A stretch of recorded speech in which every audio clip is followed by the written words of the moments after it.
What's good, everybody, and welcome to an episode of the Amatelic TIS podcast with your host, yours truly. He is I am the one, and he, Jai Shields, here on this Monday, the final Monday of the month of April, April the 28th, the year 2025 to be specific, here on a gorgeous day here in the 410 to close out the month of April. Their baseball team, however, these guys, we'll get to them as the show progresses. We'll talk Orioles baseball and in greater detail Yankee baseball as the Yankees have come to town to the 410, for the first time in 2025 here this baseball season, embarking on a 3-game series set as the Orioles open a 6-game homestand against the Yankees and Kansas City Royals respectively today through this weekend. We'll get to the Yankees and Orioles with the one and only Pete Simonetti, he of NYY Underground, who we've had on before, had on after the World Series in October, had him on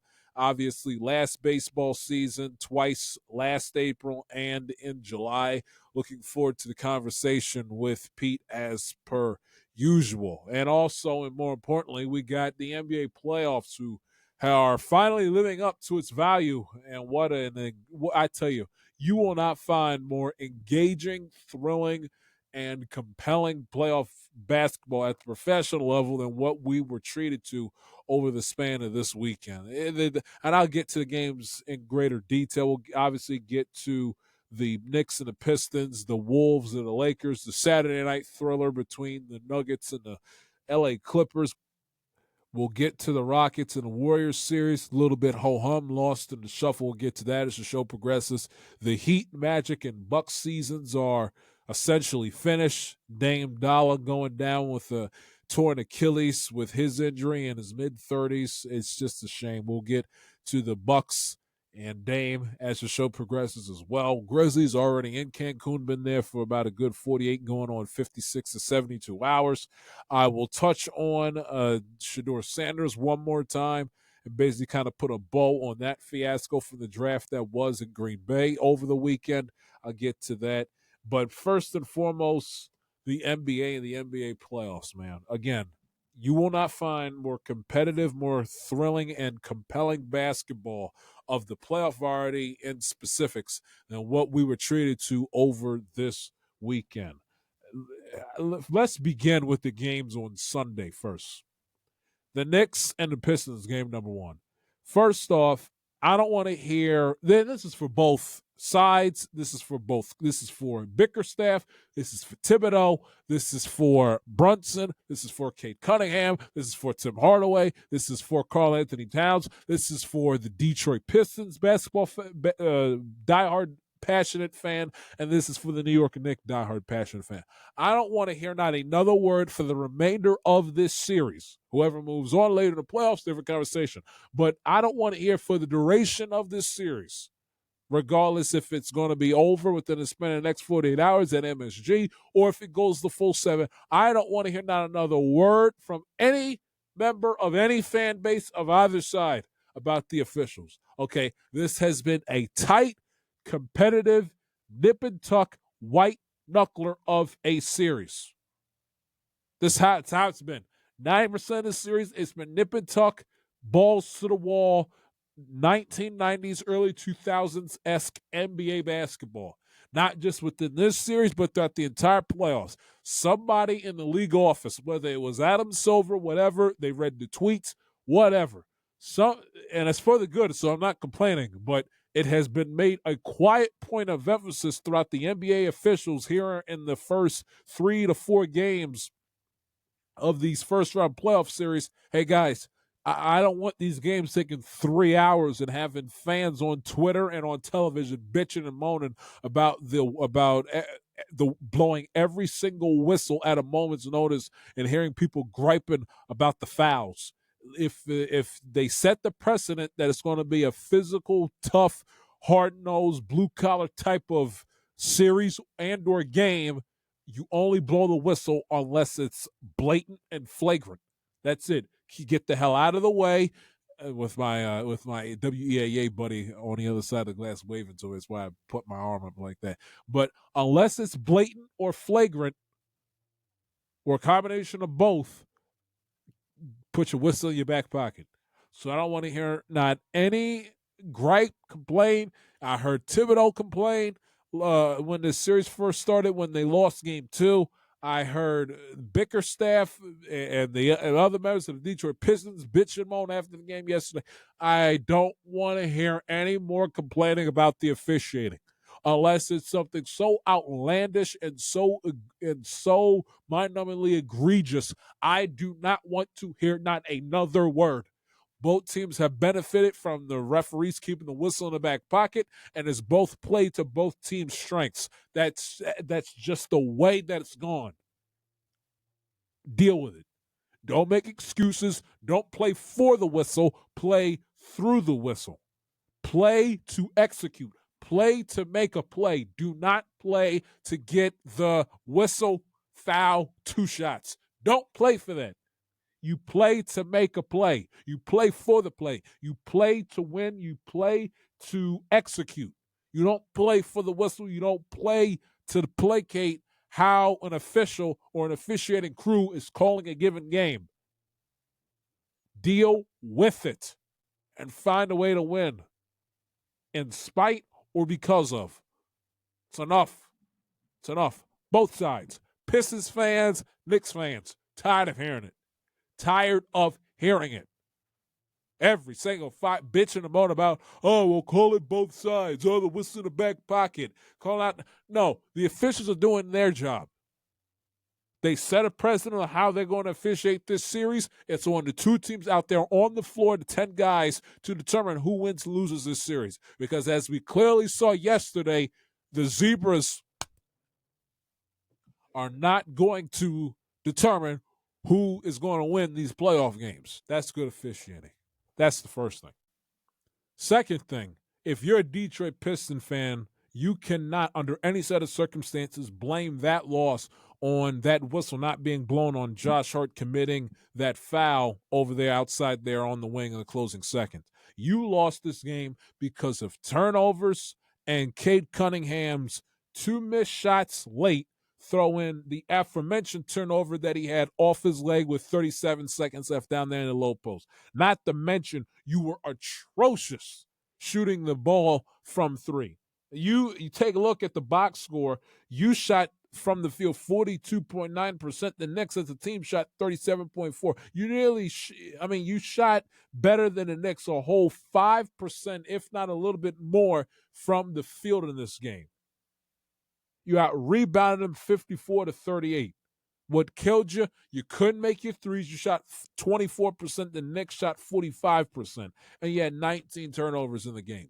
One of which came at a horrendous time. Again, Cunningham dribbling down low, trying to body his way inside, trying to get a nice layup there under the glass.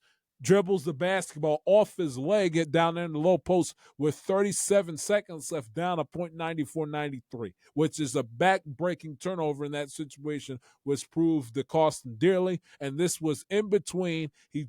They ran ISO for some inexplicable reason, had 4 Detroit Pistons players standing out there on the floor just in ice, just watching Cade Cunningham dribble the basketball in isolation, running the shot clock down to 10, 9, 8, 7, 6, 5, 4, jumper, clank, no good. And then before the controversial foul, no foul with Josh Hart there on outside on the wing, he takes a similar shot down 94-93 with 7 seconds left, and he doesn't nail that one. That's why you lost that game yesterday. Turnovers, Cade Cunningham's 3 blunders, and you couldn't make your threes throughout the duration of the 48 minutes. That's why you lost. Not because of Josh Hart. That's why. And when you had that monstrous third quarter in which you went off like a firecracker and dominated. They outscored the Knicks in the fourth quarter 28-14. Absolutely dominated and took over that third quarter, had the Knicks gasping for air down for the count, and they essentially played that fourth quarter not to lose. And And when you play not to lose, regardless of what sport it is, regardless if it's team individual, you play not to lose to try to either milk some clock, milk possessions, whatever the case may be. You play not to lose in the back end of a given game or a match. You're more likely than not always going to find a way to lose. They played the third quarter like it was the fourth, and either they had nothing left in the fourth, or they played essentially not to choke. And their aggression and their aggressiveness went away from them, and they allowed the Knicks to work their way back in the game. A game that, with about 3-4 minutes to go in the third quarter, the Knicks, if you would ask me, would have had a slim to zero chance in hell of winning that game. If you'd have asked me, 3 minutes left, 4 minutes left, third quarter, Knicks win this game, I'd say, hell no. Mikal Bridges stinks. Jalen Brunson's ankles banged up, had to leave, was out there on the floor for about 2 minutes, had to leave, go to the locker room, get his ankle retained. No, not a chance of the Knicks coming back and winning this game. And the Detroit Pistons kept the Knicks in it with a underwhelming fourth quarter. And then furthermore, they allowed Jalen Brunson and Karl-Anthony Towns to not only work themselves back in the game, them being the Knicks, they allowed them to absolutely get hot and dominate that fourth quarter and the final closing seconds. I mean, Karl-Anthony Towns' three-point shot that he was from 30 feet out, that three that he hit to give the Knicks lead with 46 seconds left. I mean, that's going to go down as one of the shots of this early playoff stages thus far. Especially if the Knicks find a way to win Game 5 in MSG, that's going to go down as one of the shots of the young playoffs thus far. In terms of the degree of difficulty, where he shot it from, and the moment, knowing that if he doesn't hit that three, the Knicks are down 2. Pacers. The Pistons get the ball and have an opportunity to make it a 2-possession game. That is, and considering how underwhelming he played up until that fourth quarter, he deserves tremendous credit for showing some grit and some nuts and hitting that jumper that proved actually to be quite paramount for the Knicks, because on the Pistons ensuing possession, remember, that's when Kate Cunningham dribbled the ball off his leg. It was a turnover out of bounds, and the Knicks got the ball essentially 11, 12 seconds later. But be that as it may, the Pistons have got to do a better job in closing out these type of games. They got to do a better job.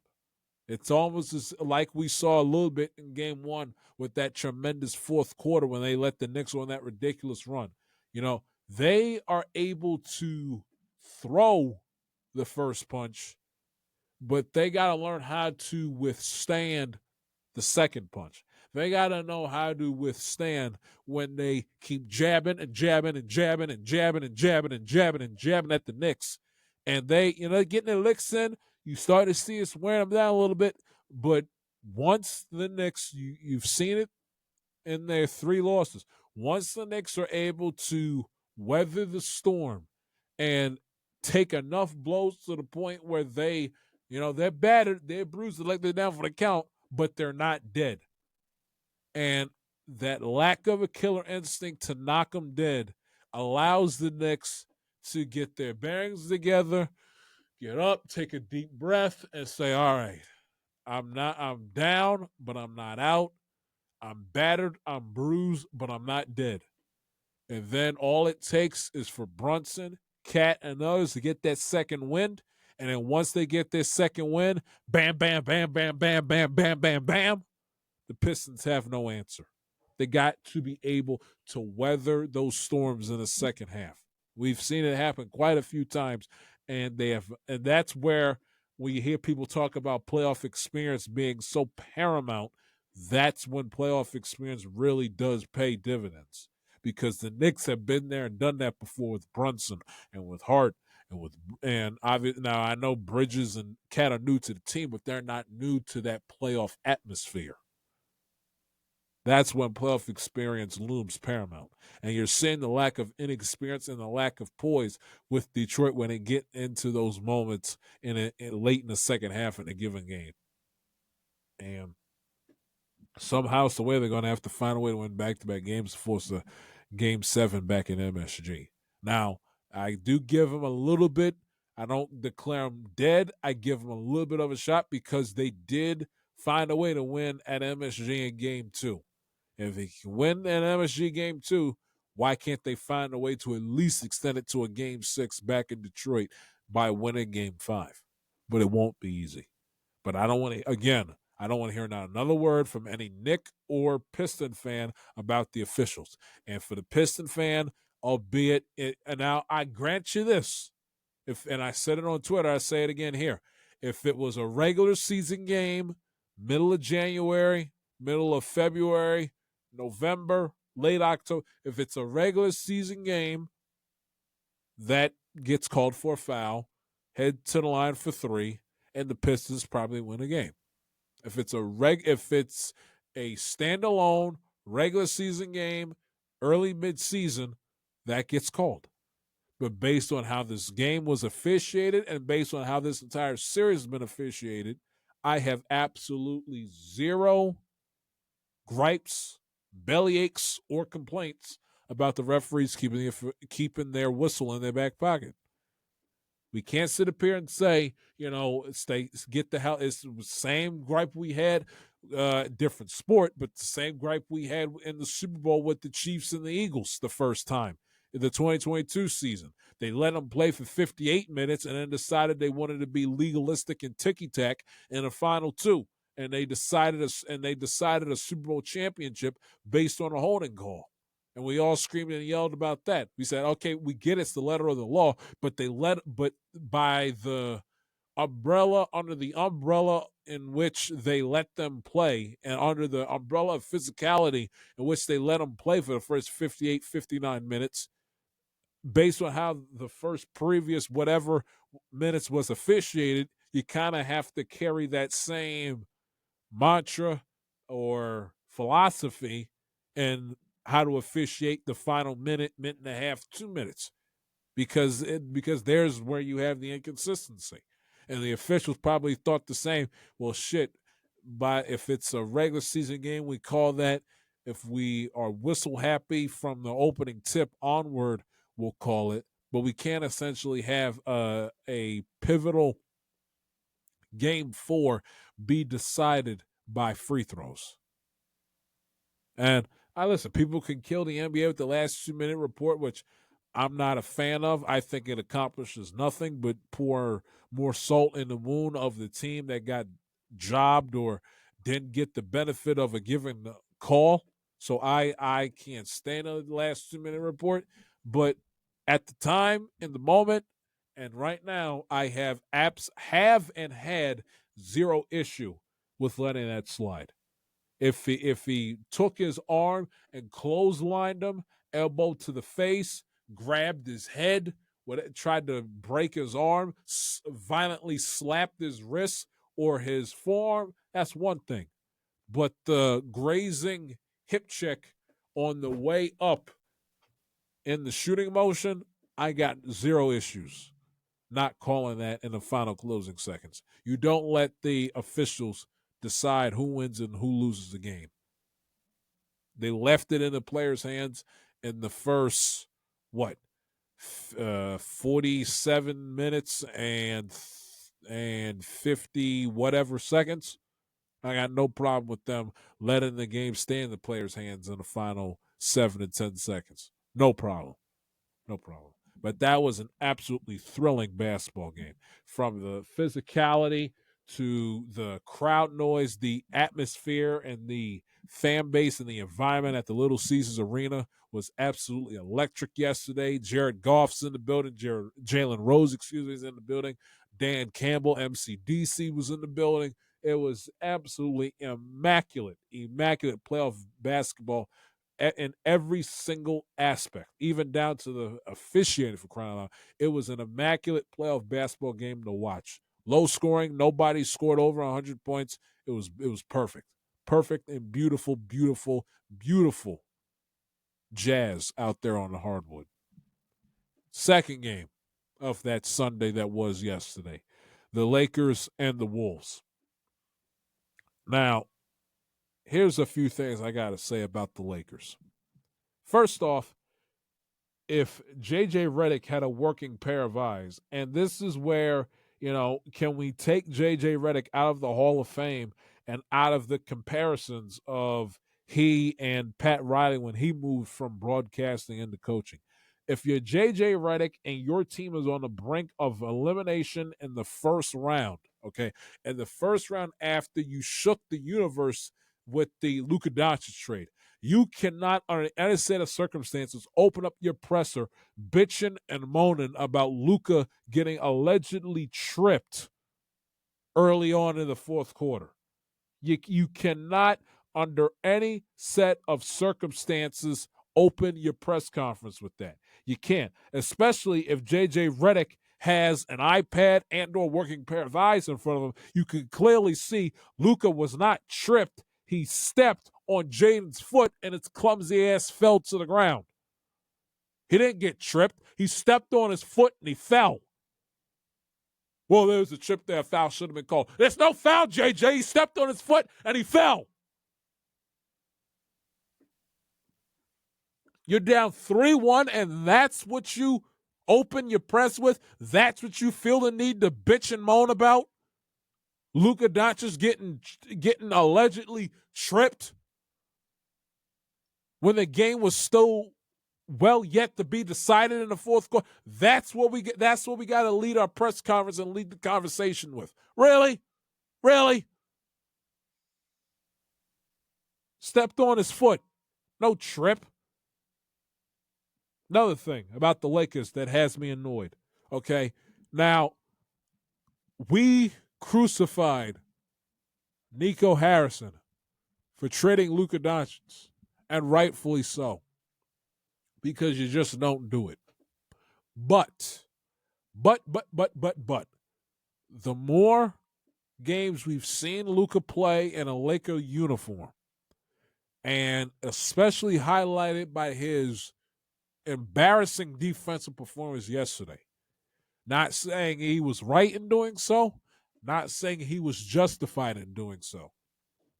But as I get a glass of water because my throat is bone dry all of a sudden. But I do see the 18th percent of an angle in which Nico Harrison was coming from regarding Luka's lack of discipline on the court defensively, lack of off the court discipline in terms of getting in shape. I see it.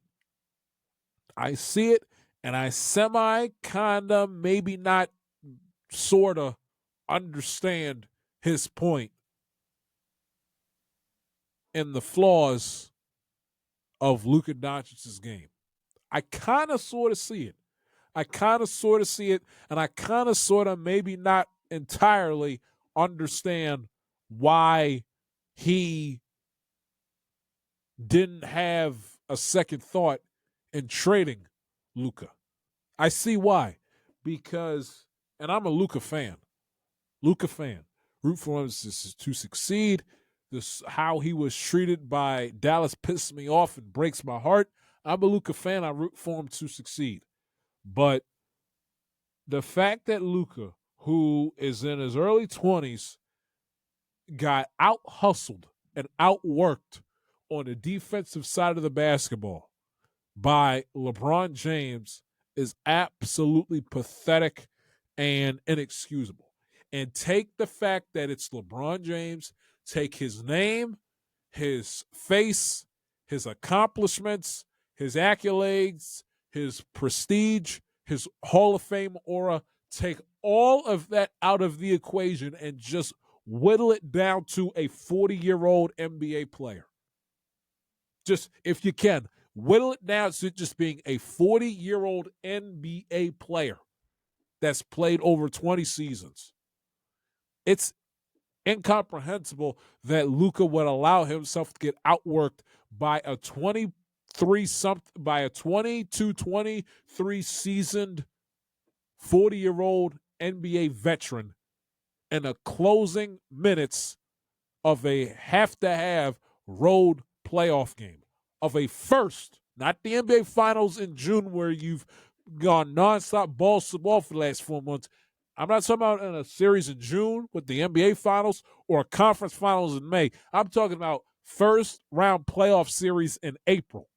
The fact that he allowed a 22-season, 40-year-old NBA vet to outwork and out-hustle him on the defensive side of basketball in a nip-and-tuck tight game on the road that they have to have is absolutely inexcusable on Luka Doncic's part. And I'm in his corner 100% as to the Mavericks disrespecting him.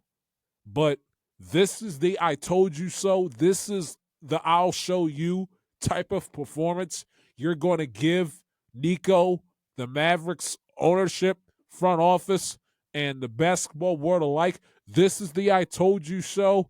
This is the how you like me now slop you're giving them. As great and as talented and as prolific a scorer and offensive machine Luka Doncic is, as great as he is offensively, his ceiling will be very finite on what he will accomplish in this league if he doesn't get himself in shape, start giving a damn about busting his ass defensively, and just become a better all-around defensive player. His cap and what he will be able to accomplish in this league will be very, very, very, very finite until he gets his ass in gear.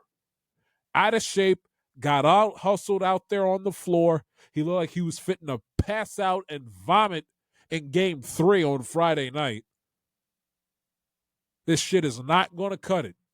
It's not going to cut it. And more times than not, I see him, he executes absolutely zero effort on the defensive side of the floor. More times than not, and that cannot happen under any set of circumstances either.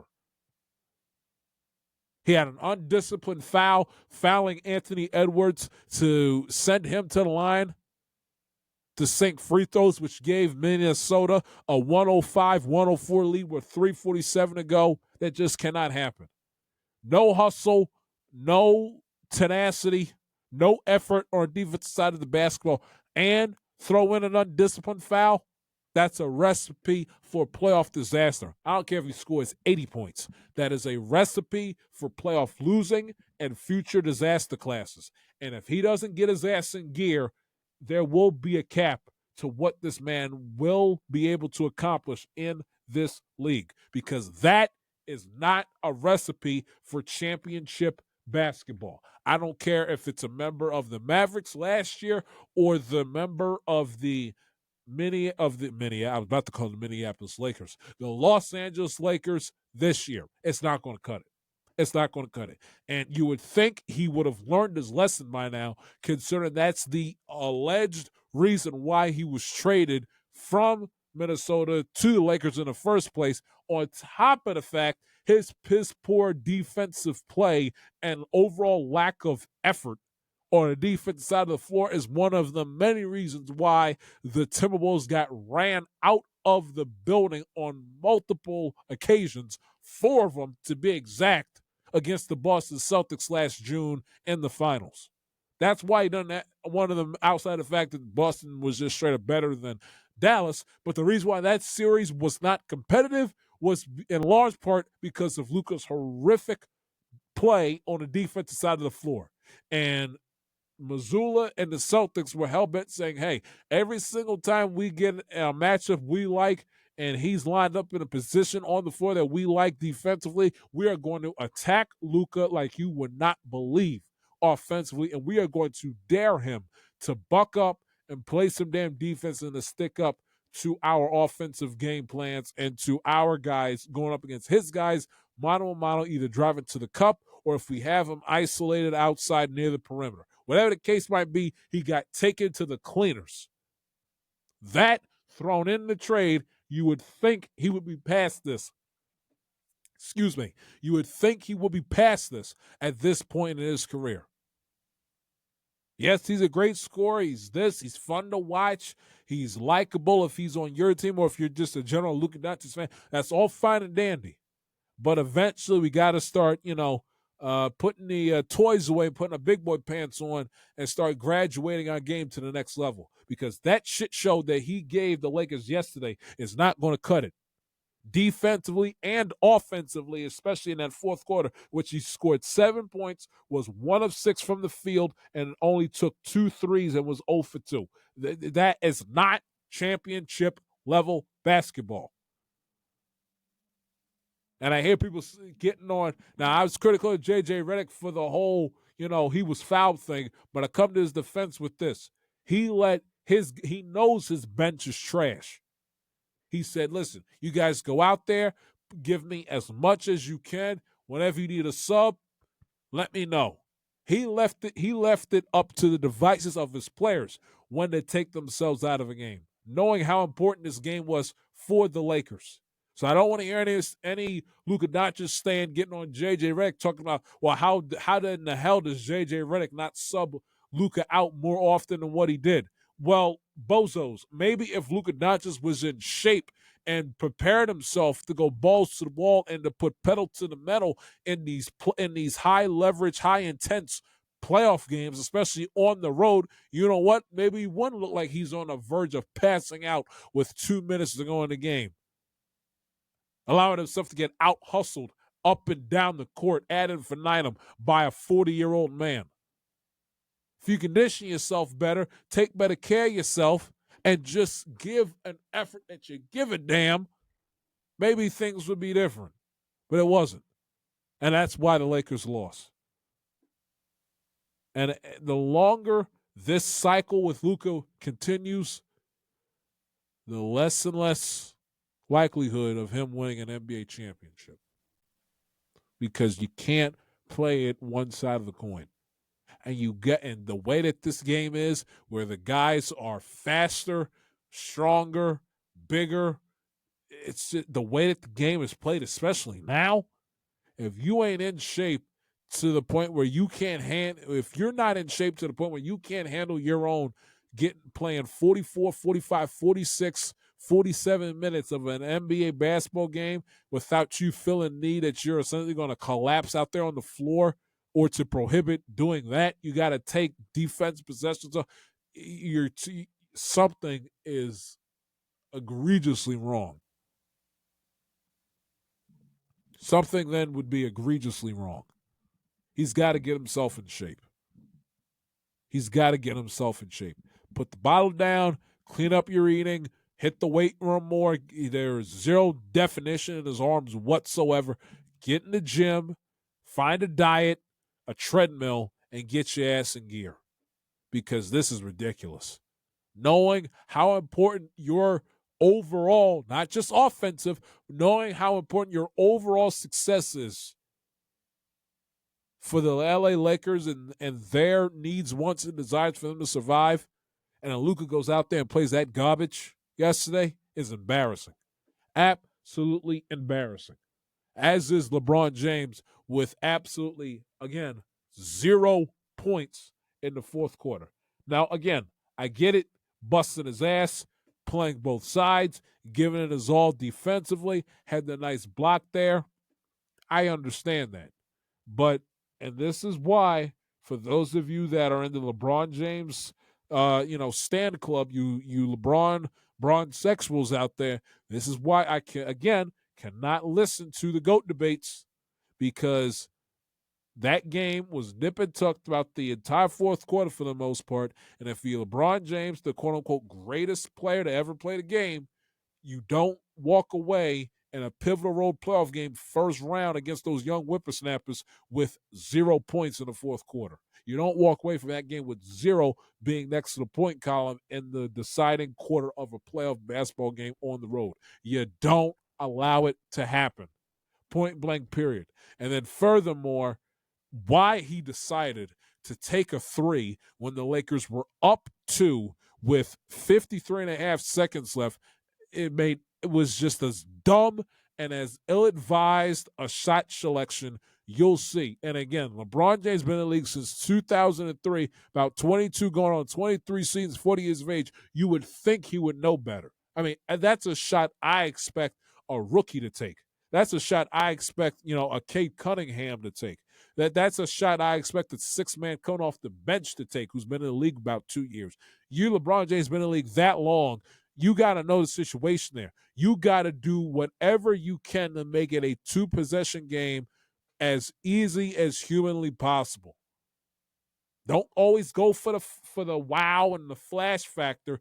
Get the job done. And if they give you an easier shot inside, you take it.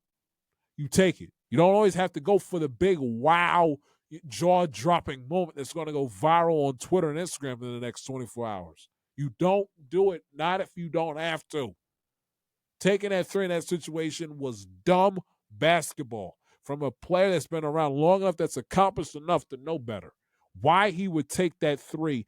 I mean, he took that three from essentially St. Paul, Minnesota, taking that three up to. Just get to the basket and get the damn bucket to make it a 4-point game. Please.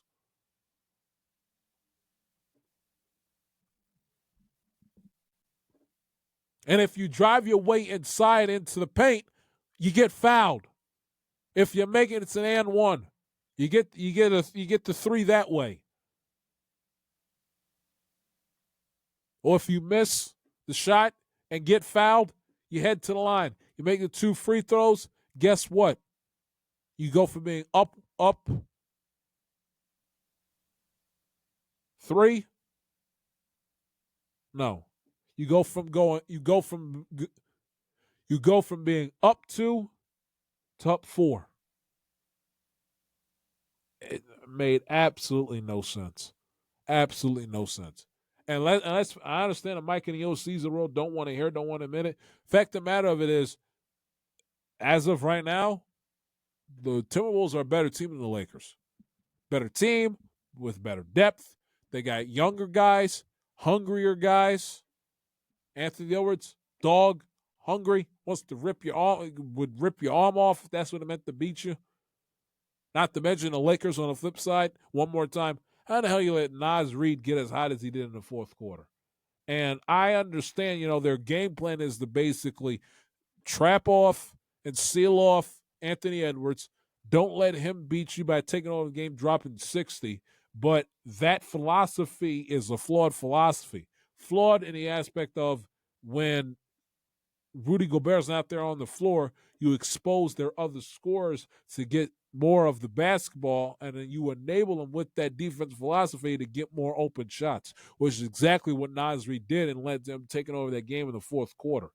Not just with yesterday, but throughout the entire series. You take a look at Naz Reid in the fourth quarter in this series, he's got 26 points, 9 of 10 from the field, and a perfect 6 of 6 from 3. Can't happen. Cannot happen. But again, Minnesota, younger, more athletic, faster, fresher, hungrier, with more grit. More grit and more fire.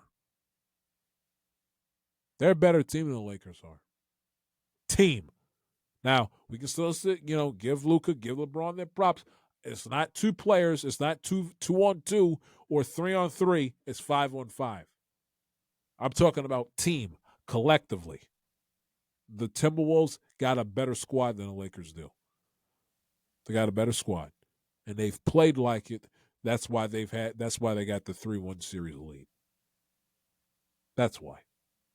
And LeBron can make excuses. Oh, it was hands part of the ball. Nonsense. You slapped his wrists. It was a foul. Go to the line, hit you 2 free throws. It was a foul. Stop making excuses. Stop trying to bullshit a bullshitter and just take accountability. I fucked up. That was a foul. And then get the hell off the dais and head back to LAX on a flight back to Los Angeles. And if you're LeBron James, again, going back to I don't want to hear the GOAT conversation ever again.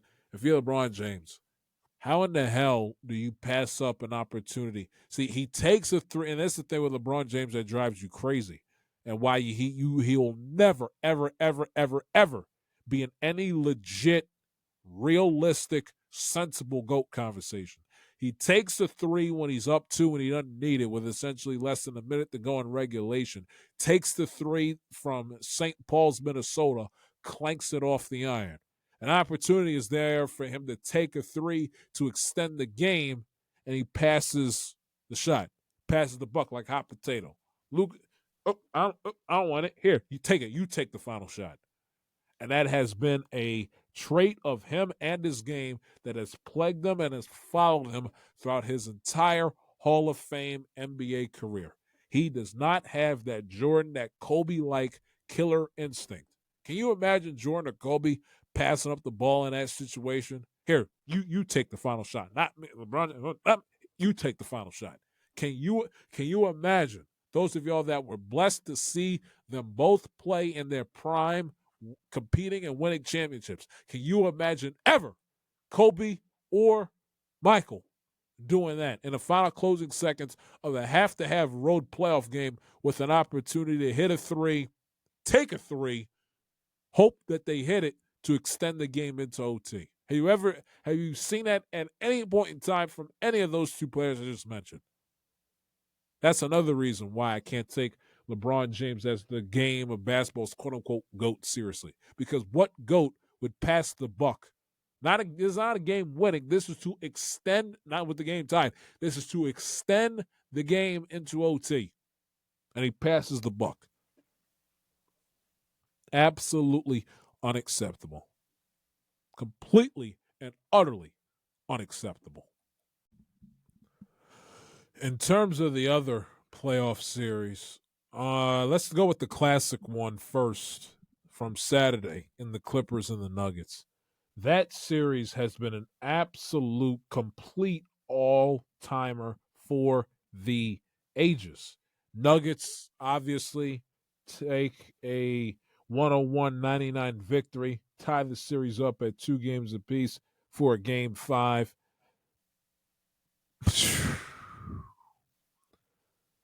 First off, let me get to the dunk. Aaron Gordon, for him to have the wherewithal to find the basketball, locate it, and to slam it down before the clock expired in the fourth quarter on Saturday, that is a.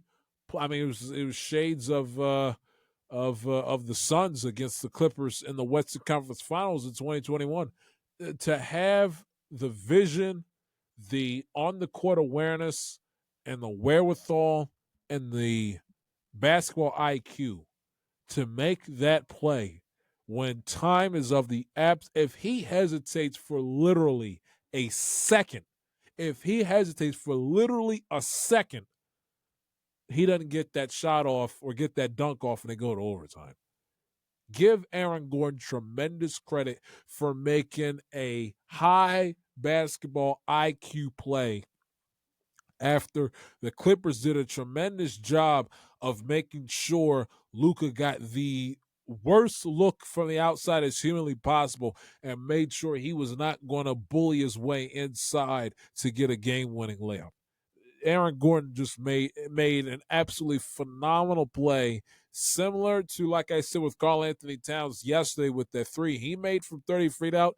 If the Nuggets win this series and have a deep playoff run to like a conference final and make it back to the NBA final, that's going to be a play that's automatic top 5 best play of the NBA playoffs. And as of right now, it's up there with Cat's three from yesterday as top 5 automatic, one of the better plays of this young NBA Finals thus far. I mean, it doesn't your IQ, basketball IQ, and just having a nose for the ball and knowing the moment and the situation, it doesn't get any better than that. It does not get any better than that. And how I gave the referees credit with the Pistons and Knicks game yesterday, let me give them credit for the Clippers and the Nuggets game on Saturday evening. You know, having the wherewithal not being obnoxiously caught up in the legalism and the letter of the law within the NBA rulebook. That's them having a pulse on the game, a pulse on a moment, not overreacting, using common sense, using their functioning brain cells and their eyes and what they watch, and deciding not to kick Aaron Gordon out of the game for that little brush up that happened by the TNT broadcasters table in the closing seconds of the first half on Saturday. I tweeted out, I say it again. If that's good that right there is textbook brilliant officiating. They've had a little bit of a physical spat here and there in between the whistle, after plays, in between plays, a lot of pushing, little bit of shoving. Aaron Gordon, he was restrained. If he wasn't, then it really would have had a old school Donnybrook on the hand. But the fact of the matter of it is, didn't throw a punch, a lot of yelling, pushing and shoving. You give the offsetting technicals, you let sleeping dogs lie, and you get back to playing basketball. Had they overstepped what they should have done in that situation and decided to kick Aaron Gordon out of the game, who knows how the rest of this game plays out? Who knows? But it's good officiating, good wherewithal, and situation awareness by the officials, not overreacting to the moment, give the offsetting technicals, sleeping dogs lie, close out the half, and letting Aaron Gordon play the rest of that game. Again, he doesn't stay in the game. They throw him out. Who knows how the rest of the game goes? If you want to be specific with the hypothetical, if he's not in that game when Jokic throws up that shot, we go to overtime. Straight up, go to overtime. But that was a tremendous play made by Aaron Gordon. That now it's not his. You take 5 years from now, you're gonna look on his stat sheet and it's gonna say, "Huh, 14 points, 6 rebounds, 5 assists, a steal, a block." Oh, what's so amazing about that? That was one of those games in which he dominated via the intangibles. He made his impact on the game with intangibles, the non-measurables that you're not going to find on a stat sheet or a box score anywhere. He made his impact known in that game from start to finish, and he deserves tremendous credit and tremendous praise in doing so. Nikola Jokic, obviously, our world. 36 points, 21 rebounds, 8 assists, was absolutely magnificent. Shot 56% from the field, was absolutely magnificent. One of the best big man in the NBA to date by far.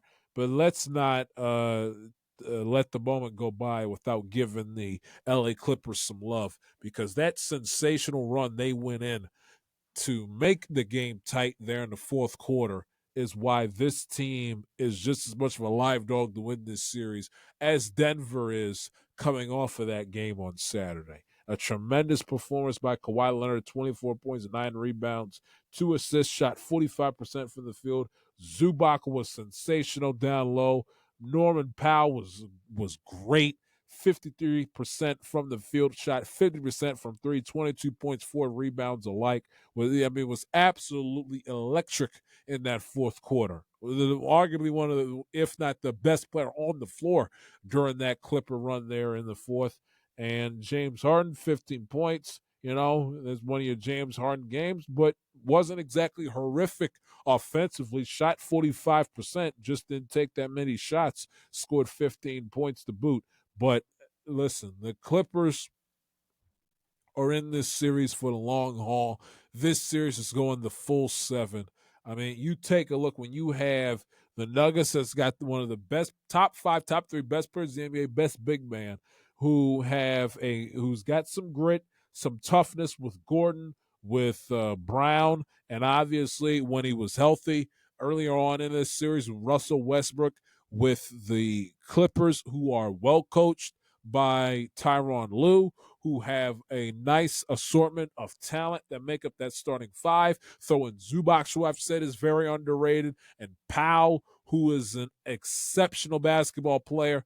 This series has it all, and it is going to go the distance. If I'm a Clipper fan, I would not be discouraged by the loss that it hurt like hell, and it was a rough pill to swallow. Literally, if Gordon's hand is on that basketball a half a second longer, the game goes to overtime. If he hesitates in jumping for the basketball on Jokic's shot, the game goes to overtime. That's one of those you chalk it up, hell of a play. You tip your cap. You brush off your wounds after falling off the bicycle. Put a little peroxide on it. It's going to sting like hell, but you get back up, hop back on that bike, and continue to ride heading into Game 5 coming up. But I mean, it's anybody's series. Best 2 out of 3, may the best team win. And quite honestly, I've seen all 4 games, obviously, and have gone back and rewatched fourth quarters of the game on Saturday, and obviously Game 1 from Saturday. I don't know who the better basketball team is. It's my opinion on who I think, drop that, can win this series. It changes game to game.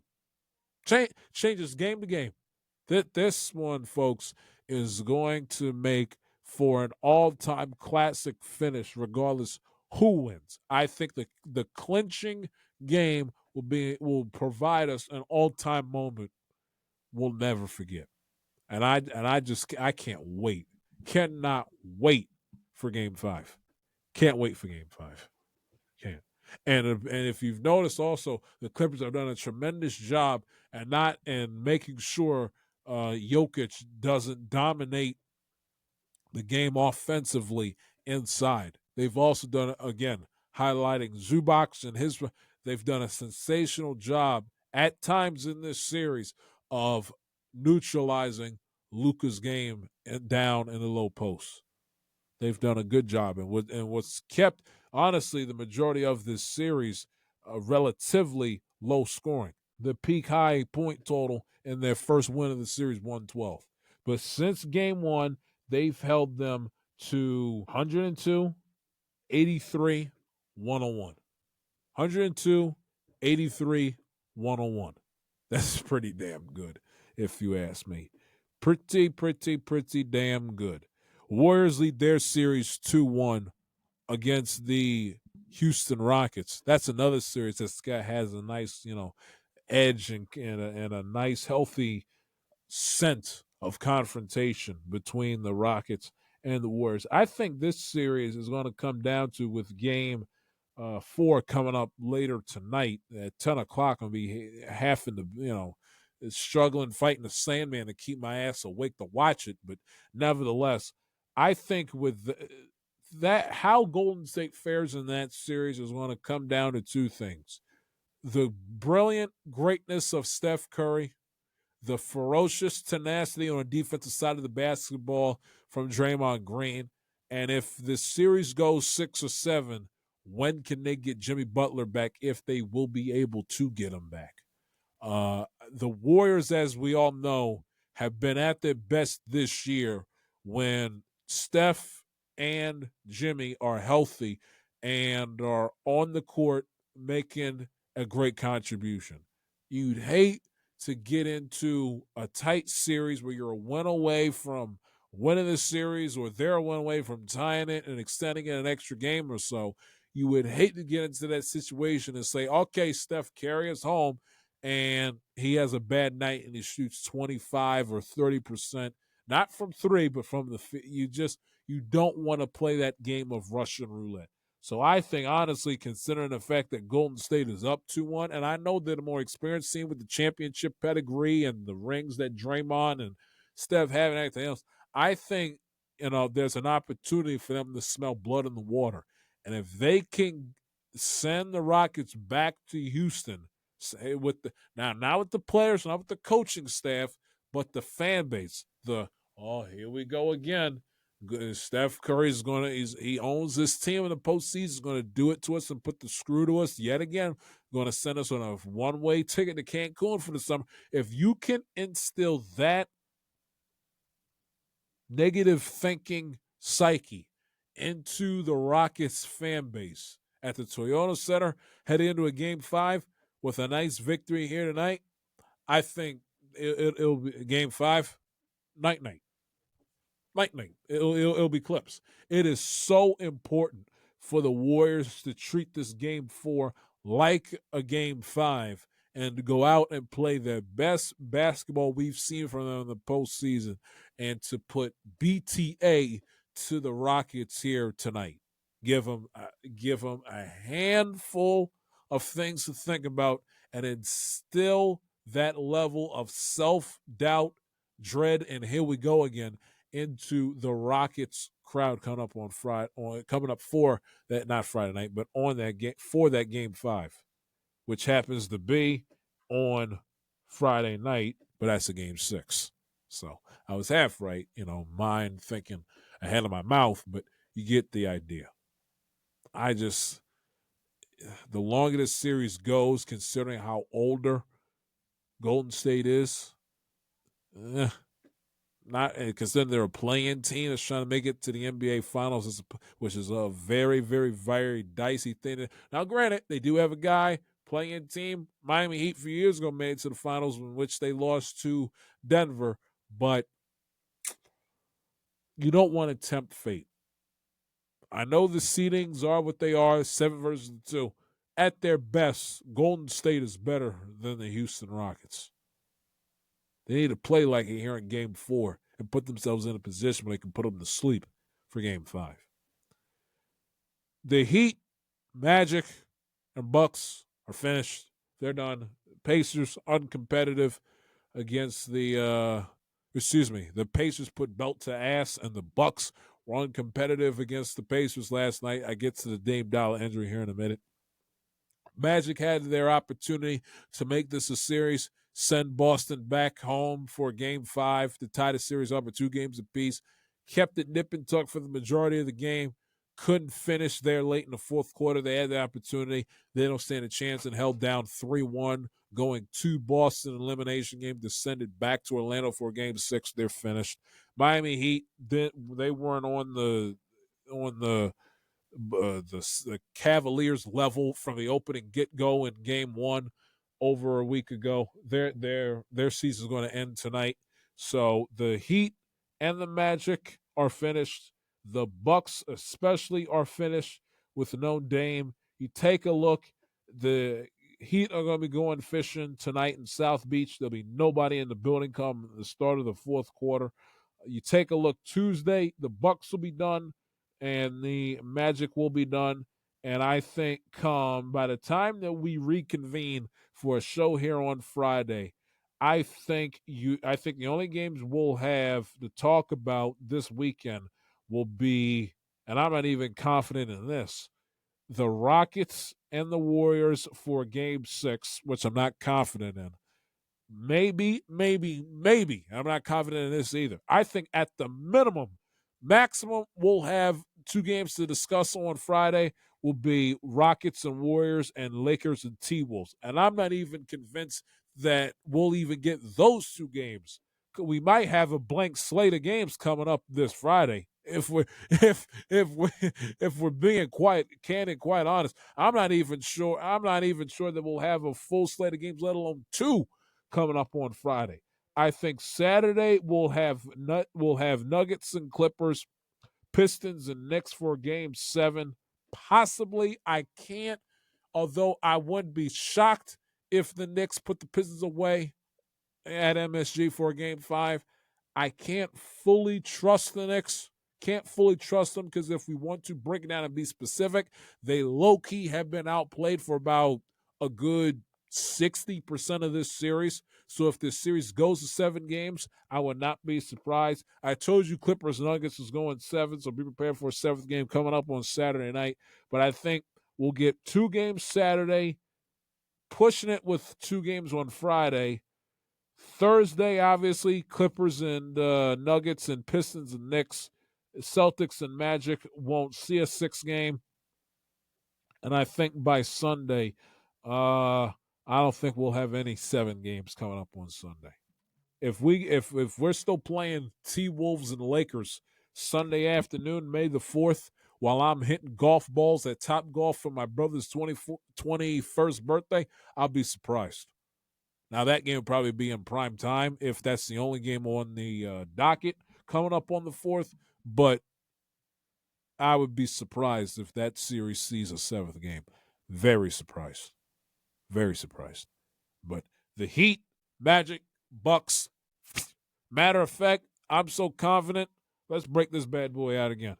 It's time to play taps for the 2025 Heat, Magic, Bucks, and Grizzlies, who found themselves in Cancun a whole 2, maybe even 3, 4 days early than the rest of the first round competition.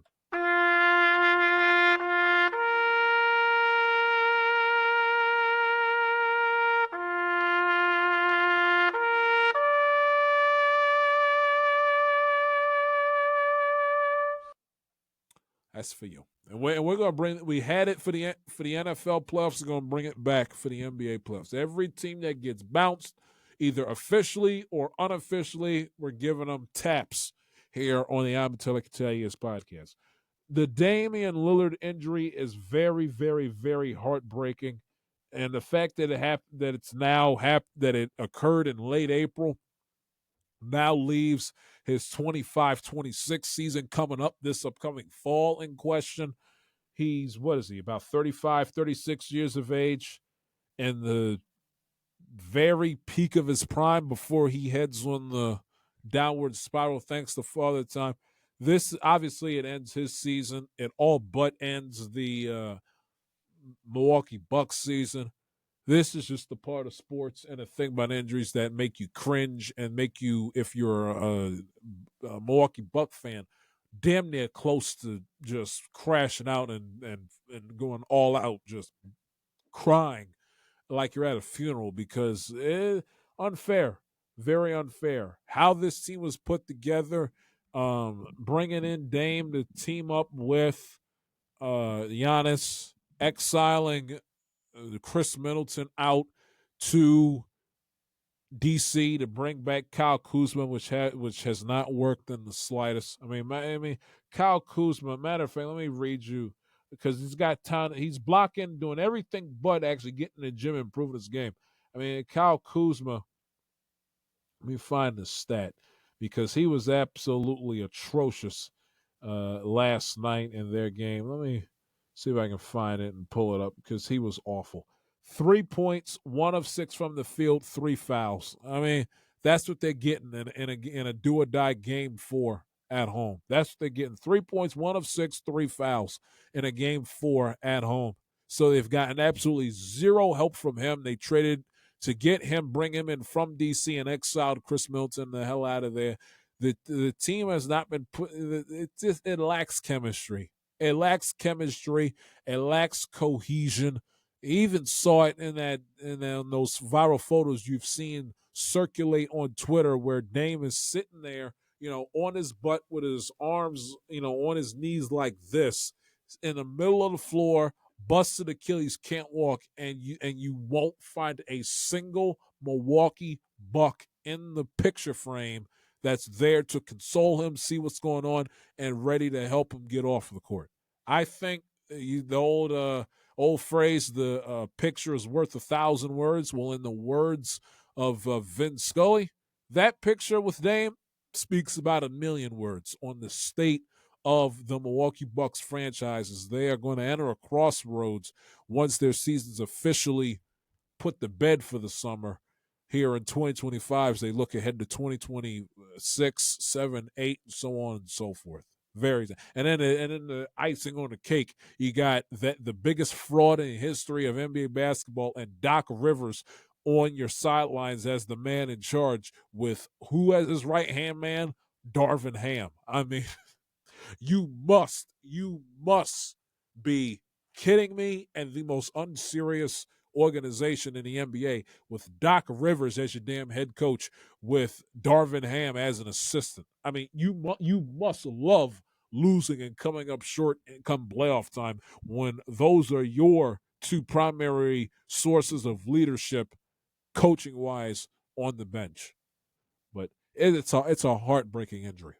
I feel bad for Dame, really do. He was loyal some say to a fault, with the Portland Trailblazers, stayed there as long as humanly possible, had some nice playoff moments, gave him some nice playoff runs, decided, you know what, I'm never going to win here. Went to join Giannis in Milwaukee, go switch conferences to join play in the East, and it hasn't worked out. And now he's got a torn Achilles in his mid-30s, and we're sitting here talking about if Kawhi will ever play again, and if he does end up, Lord willing, playing again. I think everyone rightfully is questioning if he'll ever be the same Dame Dollar guard again. With his electric shooting, from three, everything else, what he brings to a club offensively, we're doubting that if he'll ever be that same player again post Achilles. And keep in mind that because I saw people on the internet, well, Aaron Rodgers, you can't compare quarterback. You cannot compare quarterback, and go look at how garbage Aaron Rodgers was off the torn Achilles in his 40s.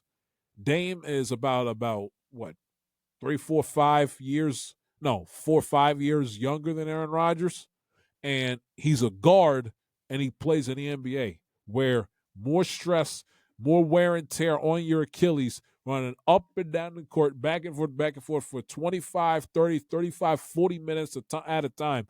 Not that they play the 82 games, but 50, 60-something NBA games where you're playing 30-plus minutes a night is more than once a week playing a stationary position in the NFL where you can hide your Achilles injury, or you can mask the pain or take your injured Achilles out of harm's way the way that Rodgers can in playing the quarterback position.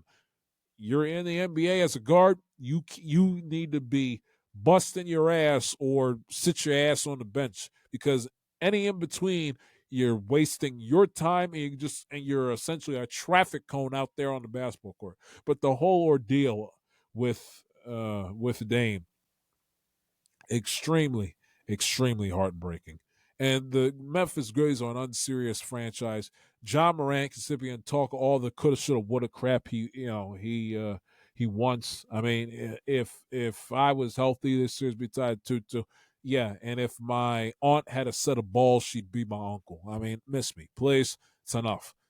So Cancun, they fired Taylor Jenkins in the 11th hour of their season, expecting that to make a difference when all it did was just breed and create more chaos and confusion. Ja can't stay on the court worth the damn when he is. He's making an ass out of himself with the gun celebrations and the grenade, just acting and cutting the damn fool. So, you play stupid games, you win stupid prizes. That's the story of the 24-25 Memphis Grizzlies. Lastly, on Shadeur Sanders, and then we're going to have Pete Simonetti standing by here to talk to us about his Yankees. Lastly, on Shadeur, it's enough. I said it earlier. I said it last week. I said it in here. I don't hear nothing about no conspiracy. I don't hear nothing about this is a disgusting display of racism by the National Football League front offices and ownership groups and head coaches. I don't want to hear none of that. And I could care freaking less about his record, his FBS record that he has with the highest career complete percentage in the history of college football in FBS. I'm not interested. I did it. You go ahead and do it. Go look at the list of names that Shadeur passed on that sheet of having the highest career complete percentage. That's go ahead and look up for yourself, but I'll clue you in on this. You won't find Cam Newton's name. You won't find Mahomes' name. You won't find Tim Tebow's name. You won't find Johnny Manziel's name. You won't find Joe Burrow's name on that list. You won't find Jay Daniels' name on that list. You won't find them. Won't find them. And newsflash for those of y'all out there speak on this that don't know your asses from your elbow when it comes to evaluating or even just giving an opinion, a knowledgeable, intelligent opinion on college football prospects entering in the NFL and NFL players in general. Let me clue you guys in on something. The Big 12 historically, when he was there, now, today, forever, and in yesteryear, never, ever, ever, ever, ever in my lifetime has it been known for being some big time college football conference in terms of producing elite defenses. The scores are 38-35, 42-35, 51-31, 51-45, 62-54. I mean, it's like clockwork. Go watch a full season, or better yet, go watch highlights of the numerous amounts of Big 12 college football games from the last 3, 4, 5 seasons. It is not a conference known for its defense. So when you factor that in, along with an offense that was catered to make Shadeur Sanders, a little extra pump up work being done to inflate Shadeur's numbers.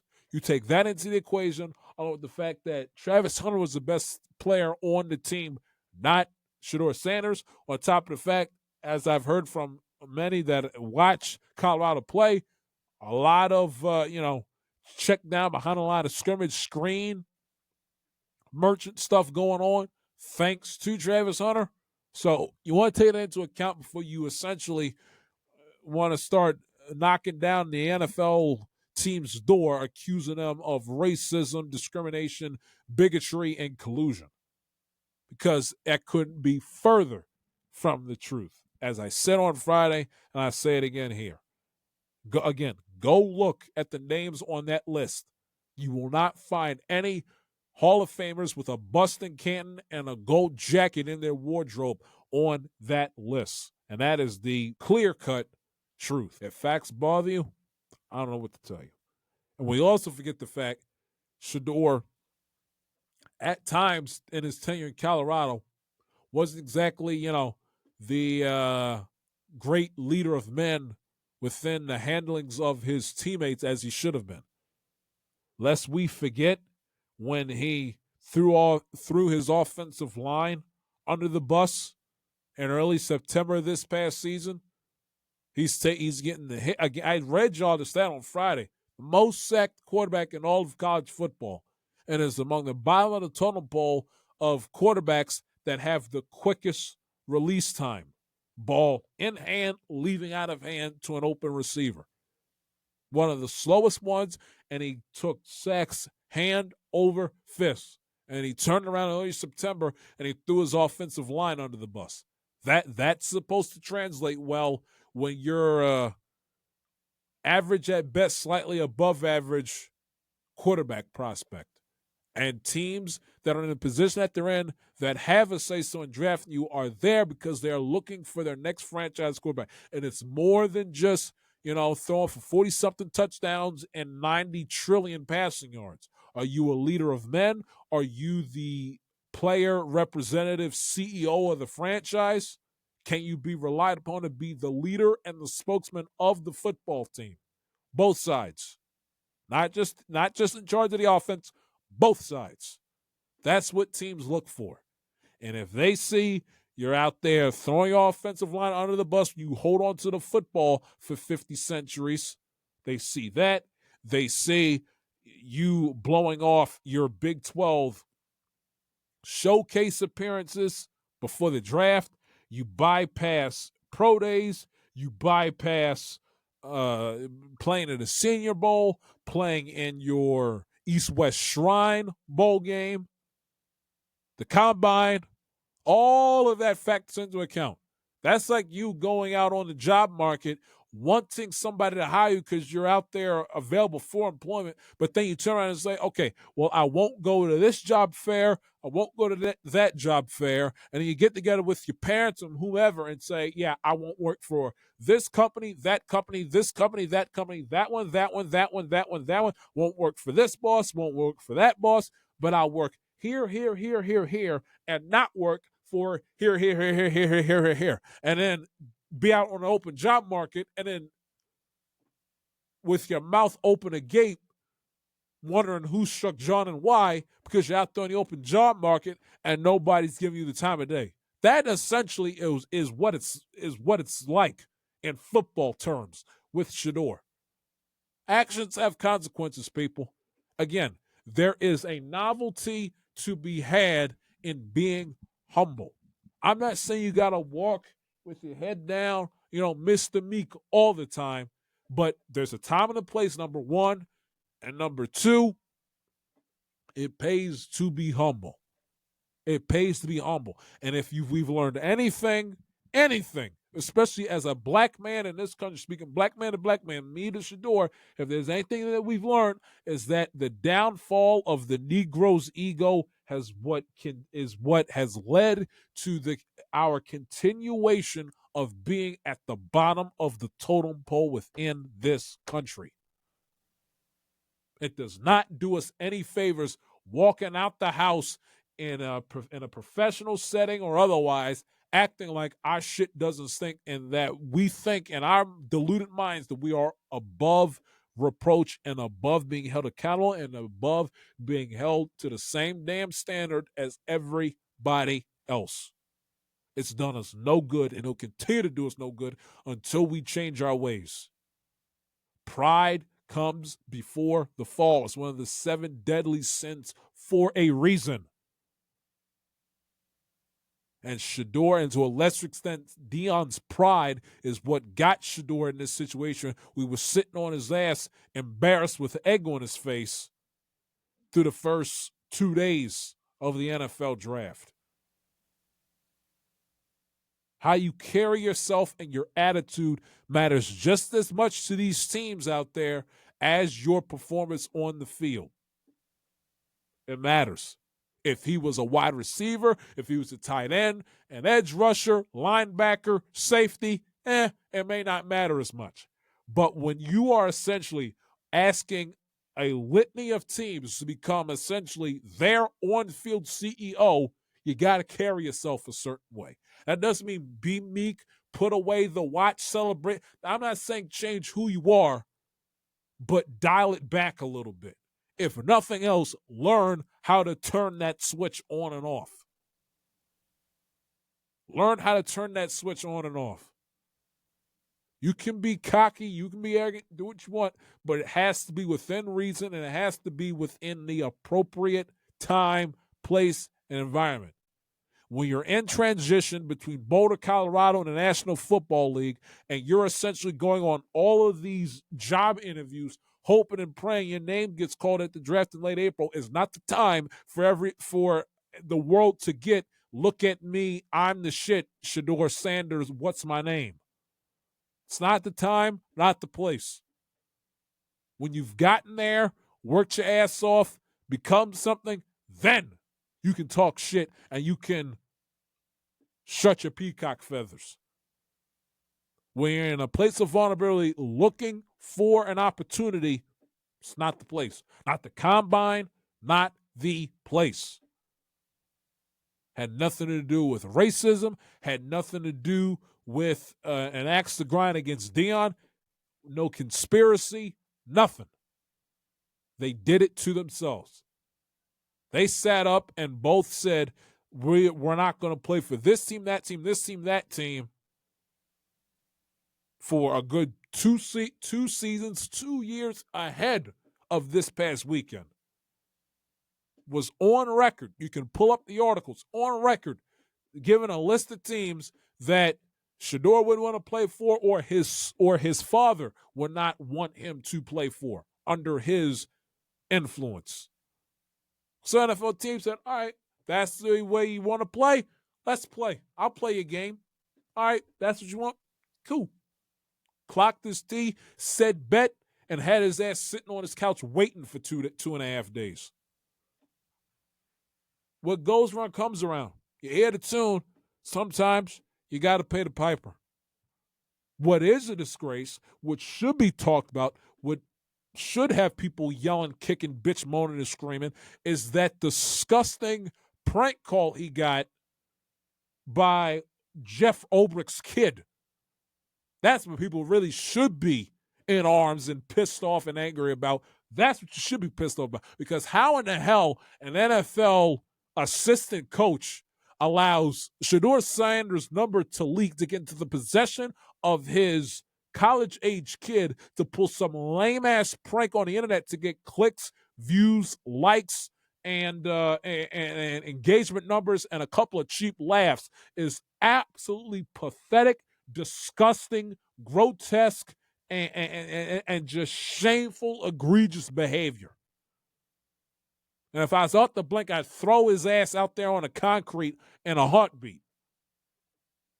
That's what people really should be upset about in relation to Shadeur Sanders, because that's just a rotten, nasty, mean, gutless, cowardice thing to do.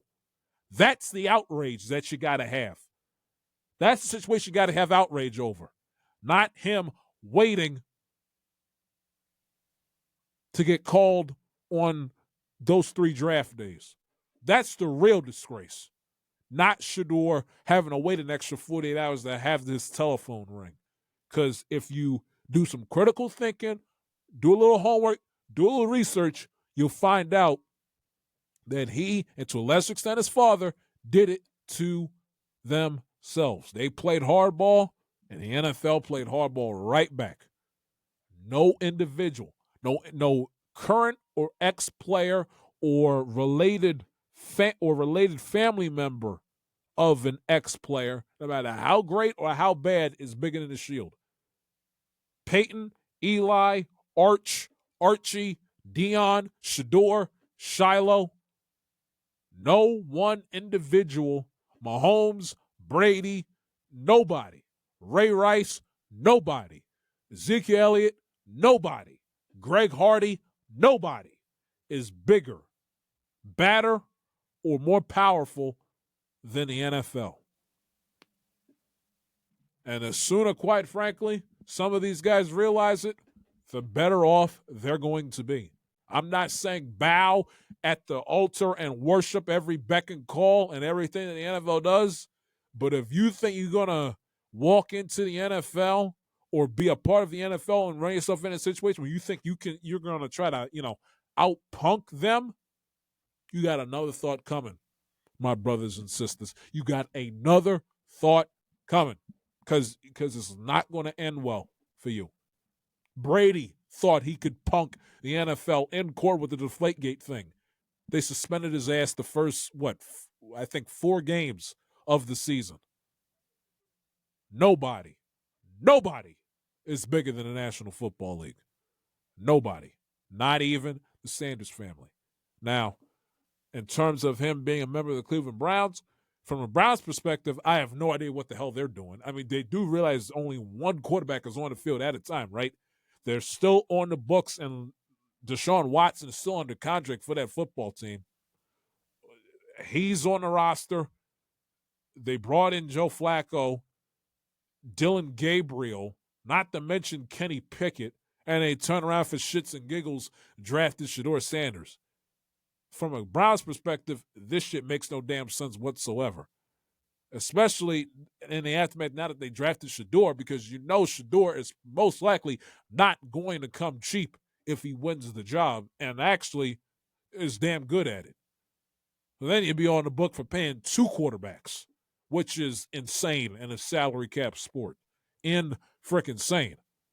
And then you got 2, career backups holding your clipboard with Pickett and Flacco. And then you turn around and you ask yourself the question, what the hell did they draft Dylan Gabriel for? So, typical Cleveland. I mean, only them 5 quarterbacks on the depth chart, and 2 out of the 5 that's on there got drafted in the same draft class. Typical Cleveland. Now, in terms of Shadeur, this, I think, works out perfectly for him. Now, granted, who the hell wants to play in Cleveland and get your head kicked in, by Cincinnati, Pittsburgh, and Cincinnati, Pittsburgh, and Baltimore 6 times a year?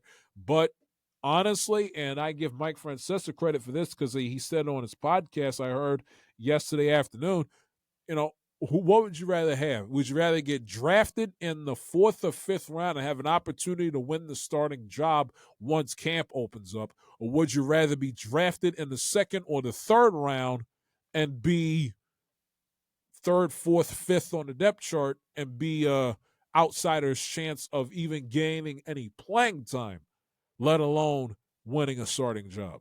Which one would you rather have? So honestly, if Shadeur, anticipates himself on starting every single game for the Cleveland Browns this season, this is as good of an opportunity as any that can fall in your lap. Good of an opportunity as any. And you're going up, and you're going to be going up against top level NFL competition within that division. Not just because of the defenses and the talent, but look at the quarterbacks. Lamar, Joe Burrow, don't get no better than that. Don't get no better than that. So I think personally for Shadeur, this is an excellent opportunity for him. And I hope that he takes it by the horns and he wins the starting job. Now, once he wins the starting job, I won't root for him because he's wearing enemy colors. And this is not an axe to grind me myself personally with Shadeur or the Sanders family. Where are they? I got, how many times y'all see me? I got the Prime glasses for crying out loud. I mean, what does that say? That says Prime. I've always been a Deion Sanders fan. Always. So I got no axe, no beef with Prime, his kids, but you gotta call a spade and call like you see it. So I'm gonna be rooting for him. I'm gonna root my ass off for him. I hope and pray that he gets and wins the starting job for the Cleveland Browns. But at the same time, I'm also smart enough and savvy enough to realize this was no catastrophe that went down with him having to wait till Saturday to have his name called rather than in the first round on Thursday night. I'm not all things going on in sports and in the world today. I'm not crying a river for Shadeur Sanders. I'm sorry, I'm not doing it. Hope that he busts his ass, puts in the work, and wins the starting Cleveland Browns quarterback job. But trust me, what happened to him over the span of the last 3-4 days is far from a travesty. What was, though, is that shit that went down with Ulbricht's kid prank calling him. That is an utter disgrace. Joining me now on the Amatilla Katiayas podcast for the first time of this 2025 baseball season. He is the content editor, creator, MC extraordinaire, and everything else in between of YouTube channel NYY Underground, growing by the day, by the Yankee game, and by the second, the one and only great friend of the program, Pete Simonetti. What's going on? What's up, brother? How you doing, man? I'm surviving. I'm okay. A lot busy stuff going on. It's word Tony Soprano's my busy season, it's my busy season this time of the year because obviously baseball is in full swing, but NBA playoffs take up a lot of my time. We just had the NBA draft, so watching and breaking down, analyzing all these NBA games, the Shadeur Sanders stuff with the draft, and it's a busy time of the year on my end, and then throwing school coming up down the home stretch of the 2024-25 school year. So I'm busy, but I'm surviving. I mean, on top of that, being an Orioles fan too right now, it's it's not that easy right now for you, man. I was gonna ask him, like, that bird needs like a black eye on the logo nowadays right now for this season. Two black eyes, because I will get into them. They Pete, they make me sick. You'll see firsthand these next 3 games. This team is so far gone. We'll get into it later, but they got problems. Wow. They got problems. First off, let's jump right into it with the Yankees. Haven't talked to you since Juan Soto became a New York Met. What was your thoughts, opinions, emotions when Juan Soto left the Bronx to go to Queens? I mean, it's to right now, it still sucks. I mean, here's a guy that I think was just fit for the Yankees. I mean, I really do. And, I don't want to get into the whole, is there regret on his end? Personally, I believe there is. But, maybe somebody will say that's just Pete bias talking there. But, it sucked, man, because a lot of Yankee fans, you know how fandom is. The guy leaves and all of a sudden, he was a bad defender and he was this, he was that. And, people forget what he meant to the Yankees lineup. It's Aaron Judge, the greatest hitter in the game. I mean, I don't know how anybody even really debates this. The guy is just overly exceptional as a hitter. I think he's the greatest hitter I've ever seen. that is playing what we know of as clean, playing in a time now where pitchers are all throwing 96 plus, 98 miles an hour all throughout a game. He just makes the game look easy. But having Soto there with him was just the perfect combination. It was Voltron coming together. And my idea of it the whole time was, if you got those two guys in a lineup, offense is usually going to take care of itself to a degree. You hope that some of your young players, you can really start to rely on them more and just give them the opportunity. And is it always going to be, well, no. It may take some years for guys to develop, but when you have a combination of Soto and Judge back-to-back, and Soto gets on base so well and Judge drives runs in so well, and the power of both together, Soto gets better pitches, he gets on base it was the perfect combination. So, for me, when he left, it was bad. Now, I will say this, and I'll pat myself on the back here. When he left, I said, well, within 48 hours, Max Fried needs to be a Yankee. And he was within 48 hours.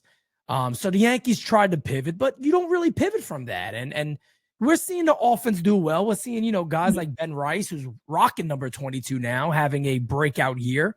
Does that continue all year? We'll wait and see. Goldschmidt is playing with a chip on his shoulder. He's having a phenomenal season. Cody Bellinger has not been good. One of my favorite players that I predicted a 30-30 year from, Jazz Chisholm, has not been good. And I love Jazz. I think Jazz brings so much to the game that the game needs more of. Style, flair, young kids see him and they want to, watch more of him. And I think Jazz is really good, but he hasn't got off to the start that we needed him to get off of. But losing Soto's big, man, and losing him to the Mets.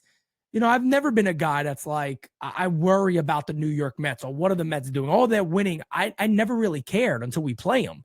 So I've never had like a anger or animosity towards the New York Mets, but to choose the Mets over the Yankees, I'm like, come on, Juan, like, what are you doing, brother? Like, it wasn't that much money. Like, really, what are you thinking here? But hey, he made his bet. He's got to sleep in it, and we'll see how it goes for him. Right now, the Mets are a solid team, so we'll see what happens.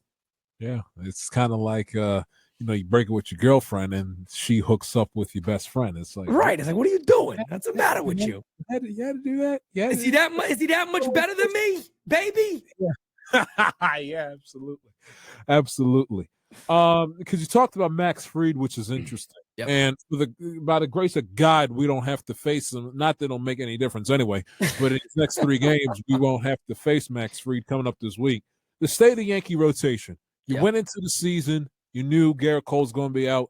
Louis Hill has missed some time this first month, and obviously you're not going to have him for the bulk of the season. Rodon has his ups, has his downs, inconsistent, but he's holding his own quite well. Cookie Carrasco, I believe, last start pitched solid for the Yankees. Yep. But overall, this season really is not, what you guys are looking for within your rotation. And then Marcus Stroman is just a complete disaster. I cannot stand Marcus Stroman as far as I can throw him. He's the guy that leads the universe in pissing matches on Twitter and juicy sound bites with the media, and he goes out there and he is a walking 3.8 at best 4 ERA starting pitcher, doesn't go deep into games, doesn't have electric stuff. I was in the chat for your live stream back earlier this month on Palm Sunday weekend where he walked the ballpark that rainy, cold Friday night against the Giants. And then keep in mind, I remember back on, I think it was Valentine's Day, it was when camp first opened up, we made a big stink meeting with the media. Well, I'm a starting pitcher. I'm not going to the bullpen. And it's the same guy that, by the way, the Yankees couldn't count on in the postseason. He was left off their postseason rotation last year. So give me your assessment of Stroman and give me your assessment of the Yankees starting rotation that's had its fair share of bruises, but for the most part, at least in the last week or so, has held his own quite well. Yeah, no doubt. Look, Marcus is a guy that, like you said, he talks a lot. He talks a lot of smack. And I remember, and I always said when he signed with the Yankees, I said, hey, look, I can forgive, but I don't forget. If you don't do what you've talked about doing, if you became a Yankee, then the receipts are going to come out. And Pete Simonetti keeps the receipts. I got the receipts. I remember the one year when he talked about how bad the Yankees rotation is. And if he was on the club, if they traded for him that year, well, he would have been in October pitching for them. Well, the one chance you got, Marcus, you weren't pitching in October for the Yankees. You were sitting on the bench. You never pitched at all. They said you weren't good enough to be in our rotation. And then you have the all-off season. He's looking to get traded. When Garrett Cole got hurt, this man posted a picture on Instagram with a big smiley face. Not reading the room whatsoever, was announced that Garrett Cole's out for the year because he knew, hey, I'm going to be in a rotation. I'm happy. He posted a big old smiley face, and everybody knew what it was about. But that's Marcus Stroman, and that's who Marcus Stroman is. And let's be fair, that's why nobody wanted to trade for him. The Yankees sat there, dangling him out. They're going, look, man, we'll pay down some contract. We'll do whatever we can. Who wants him? And everybody was like, nah, we're good. We're okay. We don't need Marcus Stroman. We're all right. So, look, the way I see it with Marcus Stroman, the Yankees don't need him back. I think it was a phantom IL. I really don't believe this was a knee injury, as they say. I really think he's for walking the ballpark against the Giants. I think it was, all right, Marcus, like, yeah, this ain't working. You're not going to get your 140 innings anyway this year. You're going to be gone from the Yankees, and your time as a Yankee is going to be looked upon as a failure, and that's all there is to it. When it comes to the state of the Yankees rotation, you already know about Max Fried. Fried's been amazing. I do want to briefly touch on Carlos Rodon, because this is actually, based off the metrics, this is the best version of Carlos Rodon we've ever seen as a Yankee. Here's a guy now, Ja, you know this. This is a guy who really struggled his first year. He was a fastball slider guy, and man, he came to the Yankees and he got wrecked. And to his credit, Carlos Rodon attacked Yankee fans, and he took a beating for it. And now he's a guy that's so friggin' accountable. He's always accountable no matter what. And everybody knows I am a big, big fan of this player. I like Carlos Rodon a lot. I think he has the guts to pitch in New York. I think he has a lot of people discredit this guy in many ways, but I just hope this is the year he proves them wrong. When you look at his metrics, I think he has one of the lowest opponent batting average against. He's walked too many guys, but he doesn't give up hits, and he's striking out a ton of batters. So there's a lot of things that are favoring him. He's given up two 3-run home runs this year. That has really affected his season. And I know you can sit back and go, well, if you take those away, he got a 2-something ERA. Yeah, you could do that, but in reality, you can't. What happened has happened. But he has certainly been a lot better than a lot of people are giving him credit for. To the fact, I can actually come out and say he's been one of the better starters in the American League based off metrics and opponent batting average against. Even his FIP kind of goes along with that. But Cookie Carrasco, I mean, you get what you get. Will Warren is a young starter trying to make his own way. A lot of fans have said this is the next Michael King. I don't see that personally. And you can compare stuff-wise all day, right? But I think it's also what's in here and what's in here. Yep. And that's something that can't be measured. Your numbers and your metrics can't measure that. A guy can have the movement, the spin rate, all that fun stuff that analytics looks at, but do they have the mental capacity to handle it? Do they have the heart to handle it, to be out there, the guts? I think Michael King had all that. And I'm not mad that the Yankees let him go for Soto, but I don't know if Will Warren's going to be that. But I do think he's a serviceable starter for the Yankees. So they've managed. And the bullpen is now also coming together very well. So the rotation's been okay. Still a concern, but they've been okay. Gotcha. So speaking of the bullpen, it's been very good. The problem lies in Devin Williams, who now the Yankees, to their, I don't know if you can say to their credit, but to them using an element of common sense, like you always say, smarter Yankees, they wised up yesterday morning and said, you know what, Devin Williams, you're not our closer for the foreseeable future. And the thing I don't understand with Devin Williams is that, did Brian Cashman not watch that wild card game in the last game he pitched as a Brewer when he gave up that season-ending opposite field bomb to Pete Alonso? It's just I don't understand sometimes. Cashman thinks, I understand he's got the experience and he's got the rings to back it up, but it's like sometimes I feel like that he makes moves off of what he wants to happen off of reality, if that makes sense. Yeah, no, definitely. He kind of has his own preconceived notion of what he wants in a player rather than looking at him at face value and saying, this guy's not very good. We bring him here going up against our competition. Things could get hairy. I mean, we saw it first game of the season. He was walking a tightrope against his former team on opening day. And the outing that he had against the Rays a few weeks ago was just absolutely just inexplicable. He cannot, for the most part, have. It's Clay. I say it all the time. He's Black Clay Holmes. He's Clay Holmes 2.0. He might be worse in New York, man. To be honest, it's what's the deal with him? Oh man, I think yesterday we did our show Designated Spitters, me and Francis Lee, and we went into a deep dive on this. And I got a video out called The Curious Case of Devin Williams, and I touched on a lot of stuff. I'm gonna be upfront, frank, and honest with you. I don't think Devin Williams wants to be a Yankee. I don't think he ever wanted to be a Yankee. You go back to some of the interviews, and the first thing he said when they talked about it, he's like, I thought I was going to the Dodgers.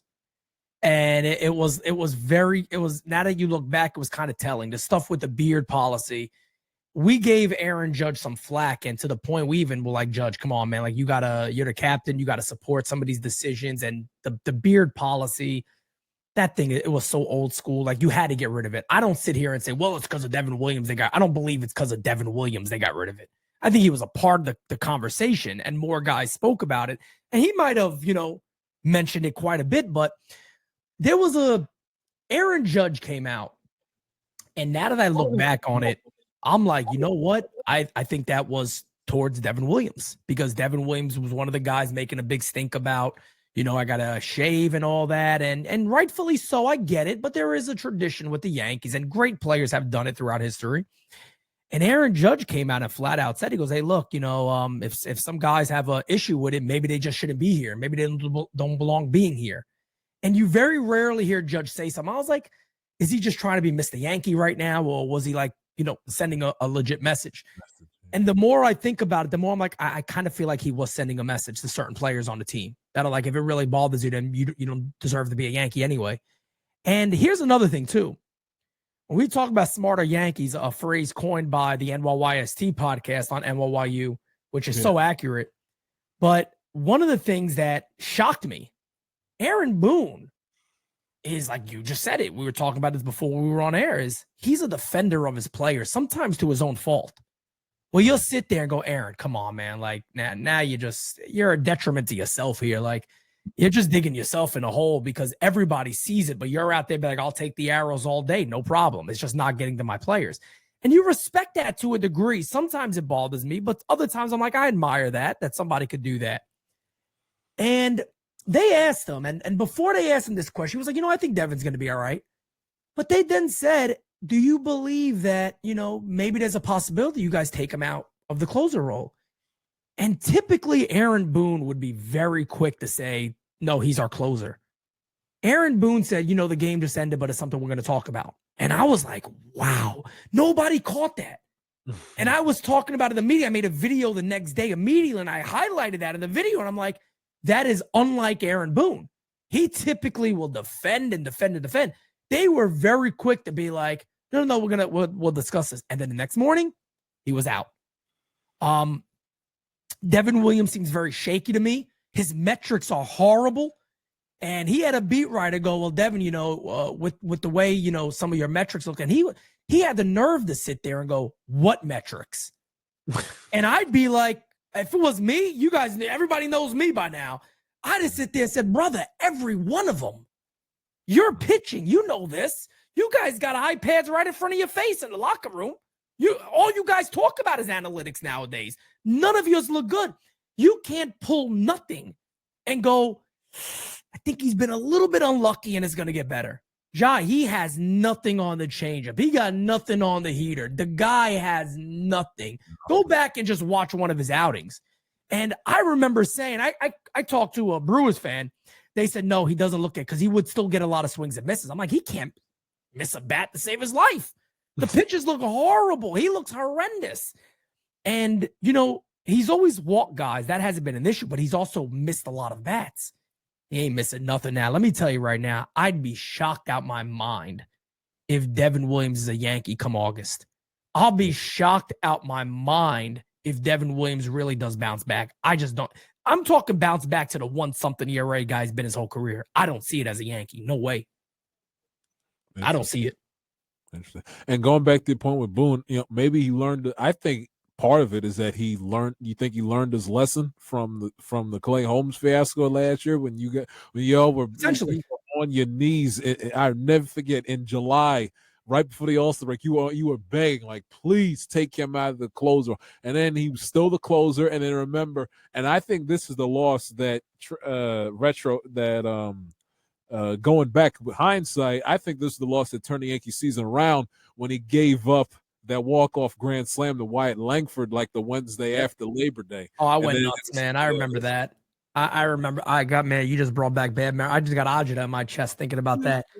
Yeah, but man, yeah, Clay was. It's crazy when they say, "Hey, the grass isn't always green on the other side," because it's like you get a guy like Devin Williams, and when the Yankees got him, you're like, "That's cool." I mean, look, we got two dominating relievers, and I know about the postseason stuff and all that, and maybe pitching in New York. We'll see how it goes, but you never really know that somebody's on the mound. I feel like Devin Williams is case in point. He ain't gonna do it in New York, and I don't even know if he wants. I really don't know if he wants to be here. I'm serious. You watch those post games and stuff, and I even on Designated Spitters last night, we even went back to some of the ones that he did in Milwaukee, even after blown saves like against Pete Alonso, and he was just so much more accountable. So much like it wasn't a bad pitch. He just got it. And you could even see there seems to be a confidence about him. Here, it's just like my man seems like it's just another day, I guess, whatever. Prison. Yeah. Yeah, it's like it's whatever. Let's go. Come on, next day. It's strange. I'll be honest, man. I don't know what's gonna happen with him, but it wouldn't shock me if the Yankees say let's move him. Now that you say it, wouldn't shock me either. A few things with the young talent. Dominguez and Volpe. Yep. Sir Anthony Dominguez had a solid start to his Yankee career, had the shaky spring training where he couldn't track down fly balls in left field, but starting to hold his own. There were some moments at the course of this first month of the season where Boone would take him out in the ninth inning. Give me your 2 cents on that, and then I got something for you on Anthony Volpe. Yeah, look, I don't know of another top prospect that is utilized the way Volpe has been utilized. I mean, excuse me, that Jason Dominguez is utilized right now, because I don't fully get it. I mean, here's a guy who I think on a lot of metrics has some of I think his defensive run saved. He's one of the top left fielders in baseball this year via defensive run saved. He's always had an issue of his routes to a baseball, but his speed has always made up for it. And people tend to forget, and people go all the time, why do you guys compare Volpe to him? Why is it always Volpe to him? Well, because they were both number one Yankee prospects, and they were both top 20 MLB, top 100 prospects. So they're both guys on there that are comparable in that, where Anthony Volpe has kind of been given a golden ticket that you're in that lineup every day, you're playing every day. Right. And Jason Dominguez has come up and he's barely finished the game. I mean, or he's already sat down 4 times this year. And I made a point on Twitter. I tweeted this out because I said it's crazy. Anthony Volpe has not appeared in only 5 games in his career.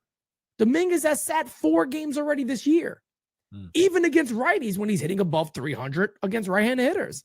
And the Yankees still sit him every now and then. And Aaron Boone talks about he needs reps. Well, yeah, he has to play to get reps. I mean, that's how he gets reps. And we're easing him in. A 22-year-old top prospect? What do you mean you're easing him in? How does that make any sense at all? Yeah, and I don't know, but I think Dominguez is going to be a star. I mean, throughout his career, he's been a very, very slow starter. He has a great eye. I think Baltimore will see it a lot. I think against Sagano tonight, I think he's a guy to really look at. Is a guy like Dominguez. But he has lightning speed. He's as fast as Bobby Witt. People forget about that. He's extremely fast. He's a little tank. He has good pop. I think he has 7 doubles already on the year. He's a slow starter. I think by the time you look up at the deadline, you're going to say, man, he's a real rookie of the year candidate. Have the Yankees set up Anthony Volpe to fail? Yes and no. The reason I say yes, and I'm not backing out of the question, the reason I say yes and no, because I've spoke about this so many times. The Yankees hyped up Anthony Volpe. I think, in ways that they never should have. And I even always go to this. I always go, well, David Cohn agreed with me. David Cohn's one of the announcers, of course, great pitcher, could be a Hall of Famer, but a great also color man on Yes Network with Michael Kay. And David Cohn agreed with me when I made a big stink about this before, when all those free agents were available and the Yankees came out. They had no reason, mind you. Brian Cashman had no reason to come out and go, we're not interested in any of these gentlemen because of the young guys we got in the minor leagues, the young shortstops we have. And at the time he said shortstops because there was Peraza there too, but everybody knew it was Anthony Volpe. He was the golden boy. He was the one being pushed along. And when you talk like this too, some people are like, oh, you don't like Volpe. I love Anthony Volpe. Me and him are the only ones that have this bat. That bat is signed by Anthony Volpe. I'm a big Anthony Volpe fan. On top of that, he's Italian.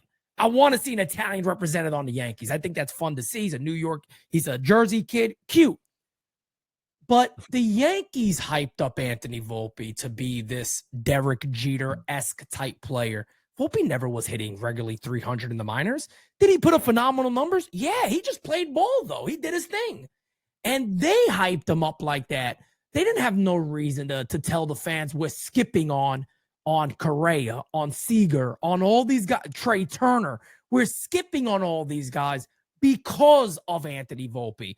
And to my point, David Cohn came out and said it's unneeded pressure that they've put on this kid now because they're saying that. Because now they're setting an expectation from the fans.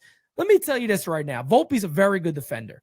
If Anthony Volpe hit 240, could put 15 to 20 homers a year, steal 20 plus bags, nobody should ever complain. The problem is, can he even do that? That's right. The issue, because now he's going to year 3.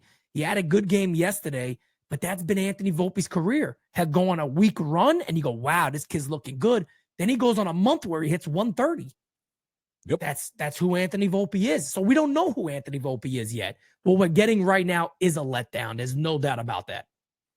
Yeah, I agree. It comes in waves with him, and more. It's like you said, the wave of bad has outlasted the finite wave of good. Oh, by a lot. Yeah. Speaking of the wave of bad, why is DJ LeMahieu coming back to work? Oh man! Why? Did the Yankees? I gotta live this nightmare again. I guess they don't get enough of it. I don't know. To me, it comes down to more of the whole smarter Yankee concept. And the sad thing about it right now is they figured out a way to still have a place for him, which is the saddest part about it, because the Yankees could have went out there and got a third baseman. They could have found somebody that you say, we don't got to plug in Oswaldo Cabrera. We could get a legitimate third baseman. That's not an issue. They could have done that. They got enough money to do it. The Yankees put a cap on themselves. They had money to do all of that if they wanted to via trade. There's players out there. I think Eugenio Suarez was traded this offseason. So there's players that you could have traded for. I'm not saying that's the guy they should have went for, but there's players you could have traded for. But there's a spot for DJ LeMahieu now. And that's the craziest thing to think about, because against left-handers, the Yankees don't believe in Peraza. We all know that. It's fairly obvious. Oswaldo Cabrera has been good, but he's not a great right-handed hitter. He's also made a ton of throwing errors in the first month of the year, which has hurt the Yankees. So it's almost shaping up like, well, DJ LeMahieu does have a lane here, like at least against lefties. And they're paying him, what is it, $15 million a year or something for, I think, this year and next year, I want to say, is his final year. But this is the New York Yankees. And there's rumors last year they were going to DFA him. And a lot of the veterans of the team stepped up and was like, just put him on the IL, don't DFA him. And they kind of defended him and had his back for whatever reason. I don't like the idea of players getting involved with what the front office does. I don't mind them giving an opinion, which is cool, but I don't think it should ever come out where, players are kind of dictating certain moves that are being made. DJ LeMahieu has not been a good player for the Yankees for quite some time, and I don't feel like he has a place on this club, but he's going to get every opportunity he can have. I guarantee that. Yeah, it's I can only imagine, runners on second and third, nobody out. game middle of summertime. You guys need a big hit in the worst way. You've lost 4 or 5. DJ Mayer comes up, good morning, good afternoon, good night, and you're throwing your headset, screaming and yelling like you were Why is he here? Yeah. Friday night. Yeah, Yep. absolutely. That'll be it.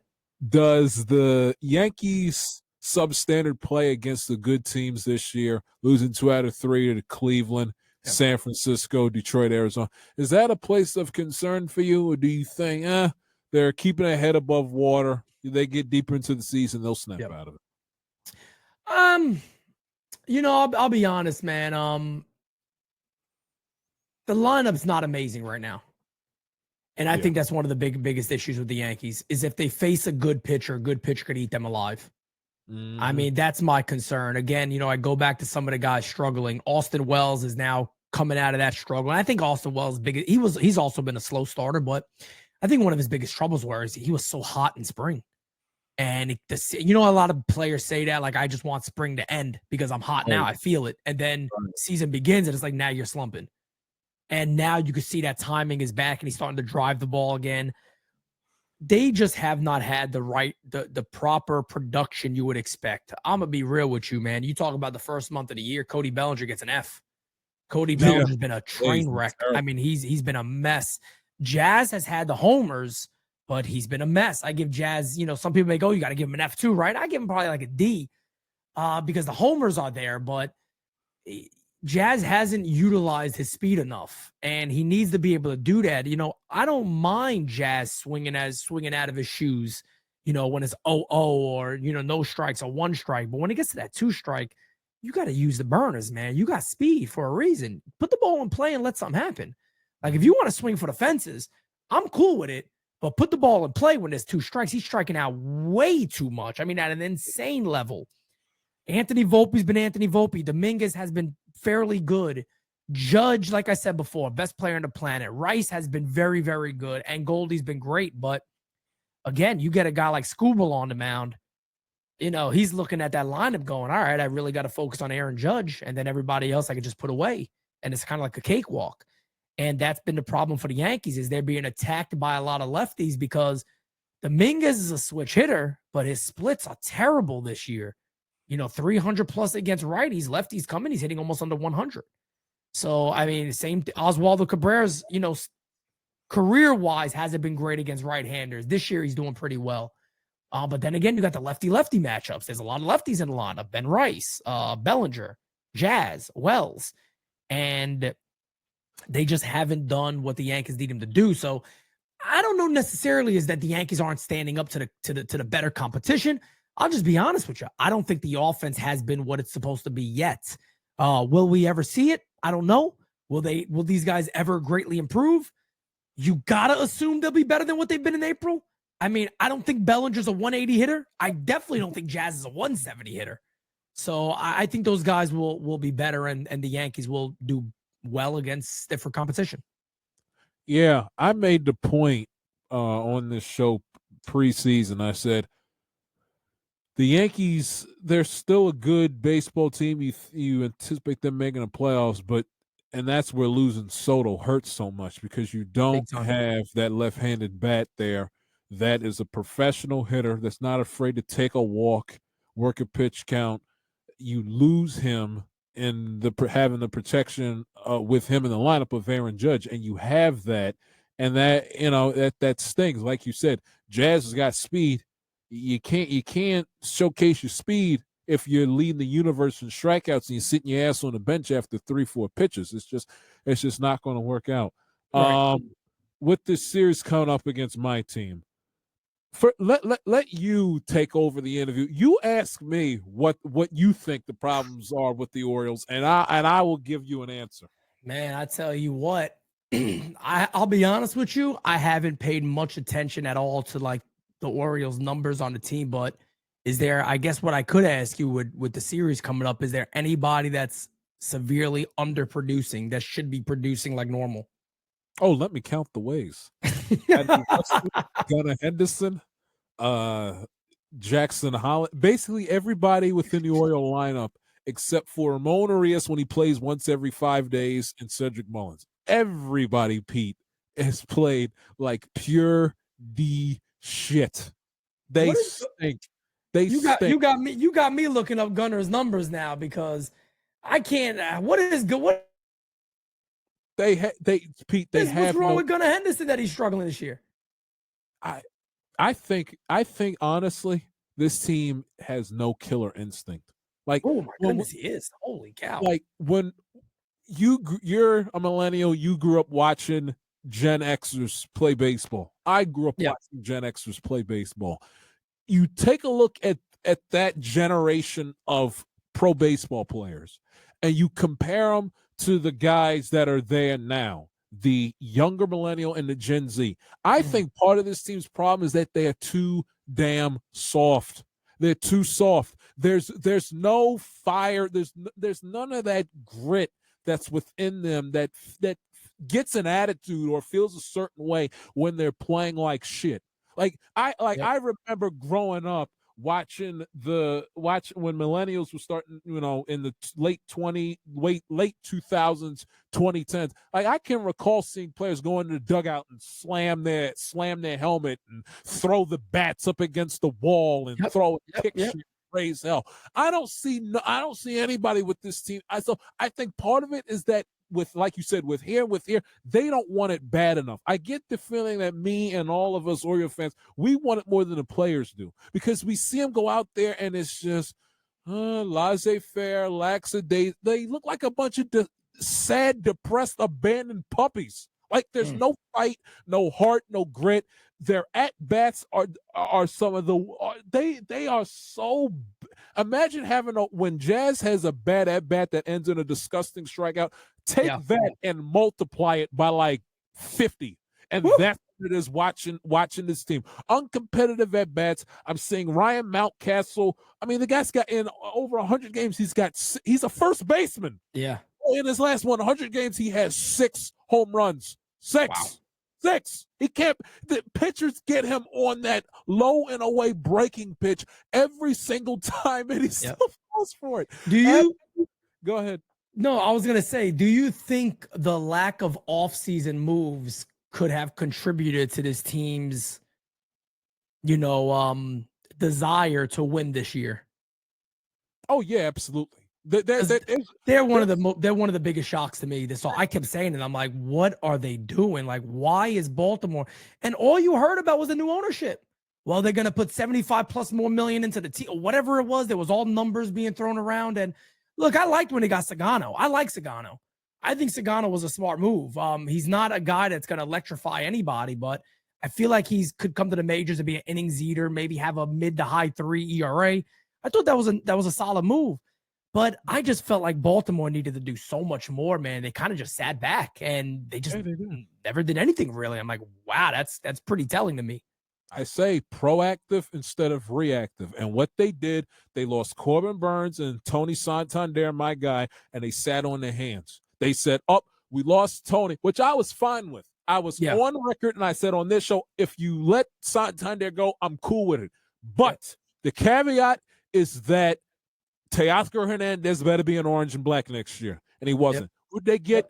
Tyler O'Neill, Mr. Fake-ass Dwayne The Rock Johnson, who's more interested in showing off his biceps and lifting weights than he is playing baseball, who's a career 240-something hitter, who, newsflash everybody, can't hit left-handed starting pitching, which allegedly he was brought in here to do. And guess what? He's on the IL because he's got a stiff neck because he probably doesn't know his proper form when he goes ahead and he does his power cleans. I was like, what are we doing? And then you take a look, you lose Corbin Burns, one of the greatest pitchers this organization has had since Mike Mussina, and who do you bring in to replace him? Fucking Charlie Morton, who's 400 years old, has got an ERA at 4.5. It's like, who walks the ballpark, gives up home runs ad infinitum, has no spice on his breaking pitch. He is awful. And Pete, the Orioles' record, when he doesn't pitch, Morton alone, when he doesn't pitch, their record is 10-11. So about a 500 team when he doesn't pitch. When he pitches, they're 0-6. He single-handedly is tanking the record of this team. And he's still on the fucking roster. For what? For what? What are we going to sit up here and give him an opportunity? 2, 3 more starts, see if we can get him something together. Man, keeping our options open for him. Saturday they had Keegan Aiken out the bullpen starting and had him essentially coming in the second, third inning. That didn't work. Big surprise. We're going to try that. We're going to have him go to the bullpen. No, DFA his ass. He's useless. Waste of $15 million. And again, 0-6, Lord.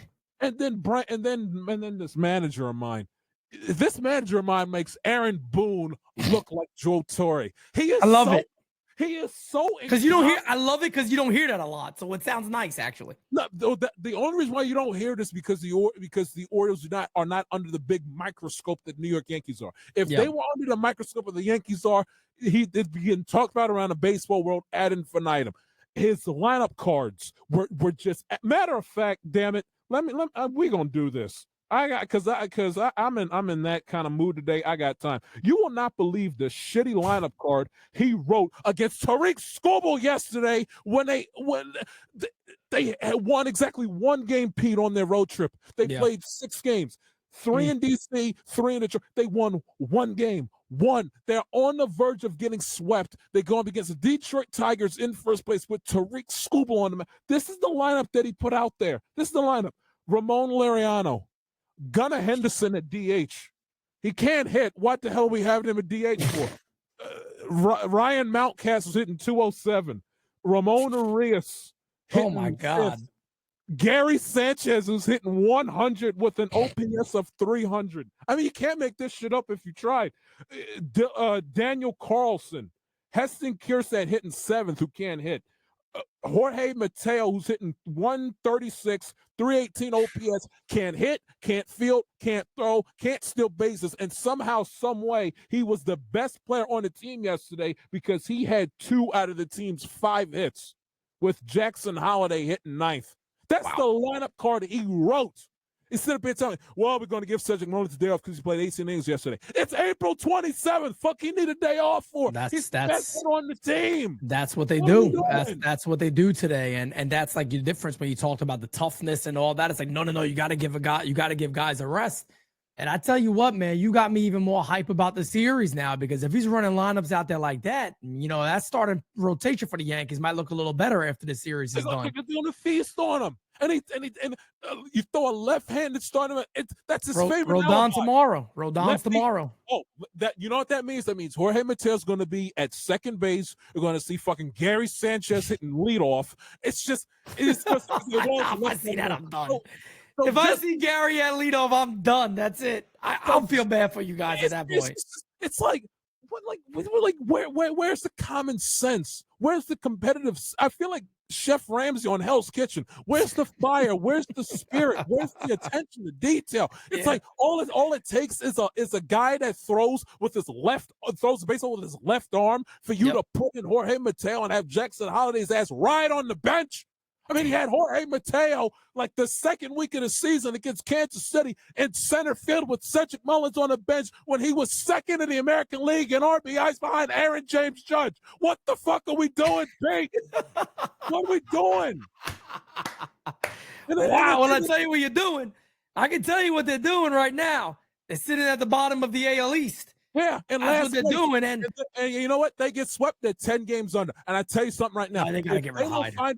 If they go, he's got to go. There's no way he makes it through the year. There's no way. And then you watch his press conferences, Pete. I'm starting to feel like you listening to Boone. It's like, I can't listen to this guy anymore. The guy avoids accountability like the plague. He makes excuses left and right. And he literally yesterday had the nerve.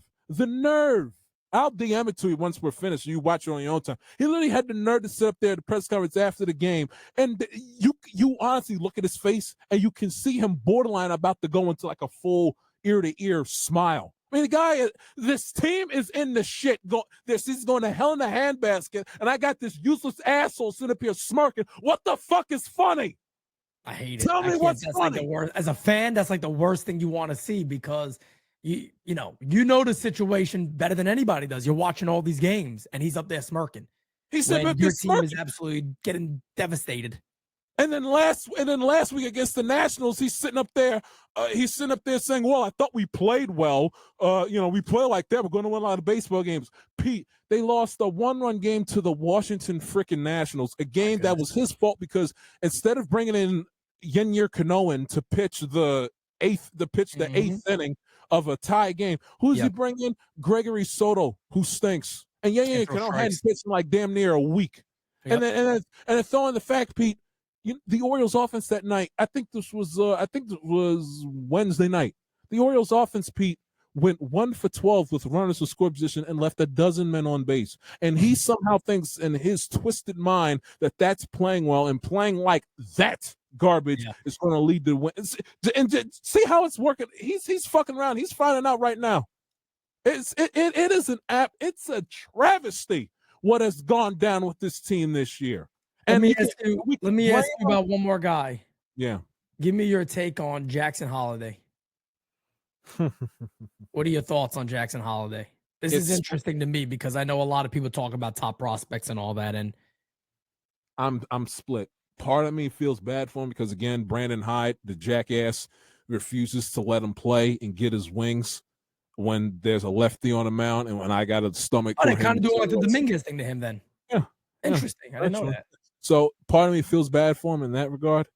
And then the other part of me says, this kid is the complete antithesis of, and remember, I was 10 years old when the team was in the middle of a pennant race when they called up Manny Machado in August.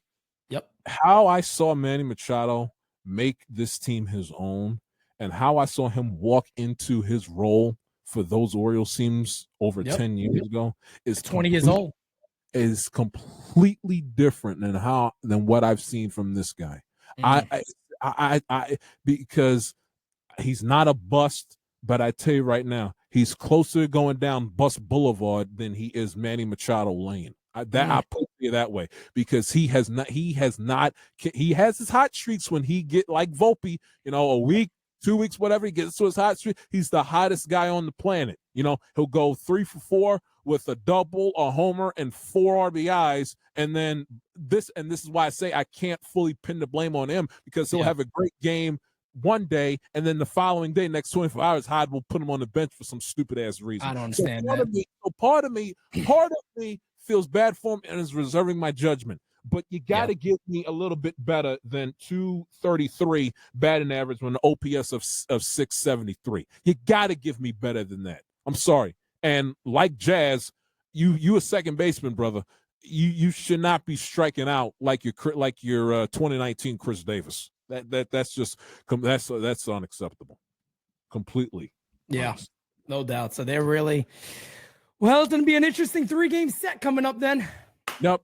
Judge is going to have now that we move that wall back in, Judge is going to have a freaking field day. I can't wait. I can't wait. He is going to, unless Aaron Boone forgets to bring his brain to the ballpark, I don't see how there's a chance in hell the Yankees lose any of these 3. And I'm not just saying this just to butter you up because you're on. Yeah. I am being complete, honest, transparent. Unless Aaron Boone forgets to bring his brain to the stadium, I don't see how there is a chance in hell the Yankees lose any of these 3 games coming up. Any of them. That's what I'm talking about. And this series is going to come down, Pete. It's going to come down because the Oriole bullpen, with their disgusting performances of Sunday against the Reds aside, Oriole bullpen has been it's been good. Now you wouldn't know it because the team can never hold a lead late into a game, but they've been good this year. They've been good. No this series is going to come down to whose lineup will produce the most with runners in scoring position.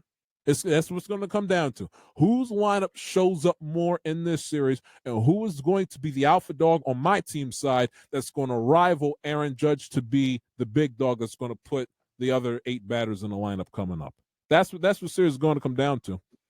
Facts, no doubt about it. It's no, man, it's going to be interesting. I can't wait. And look, man, hearing you rant about where the Orioles are right now got me even more intrigued for this game. Yeah, the series to start tonight, baby. Let's go. I'm not looking forward to it at all. Last year, I'm looking forward to it. This time, I'm not looking forward to it. This is not going to be a fun time Not because I'm going to feel a certain way when I check in on game season live and I hear still back. Oh, there's my judge. I'm gonna have to. I'm gonna have to throw my phone across them because they're gonna be so pissed off because Aaron Judge is gonna hit in the. Let me ask you this. Let me ask you this. 3 games end. Judge got 8 homers. Does he leave with 10 plus? Yes. All right, cool. That works for me. Yes. That works again.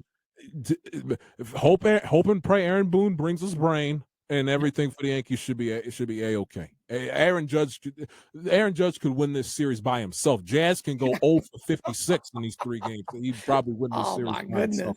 And that's a God's honest promise. God's honest promise. By the way, you got a charity softball game coming up in the Bronx on Mother's Day weekend. Give us a few minutes about that before you go. Yeah, man, no doubt. May 10th, we're doing, it's going to become an annual thing. We got some great people working with us. Victor Sports is working with us. They're the official bat of Major League Baseball now.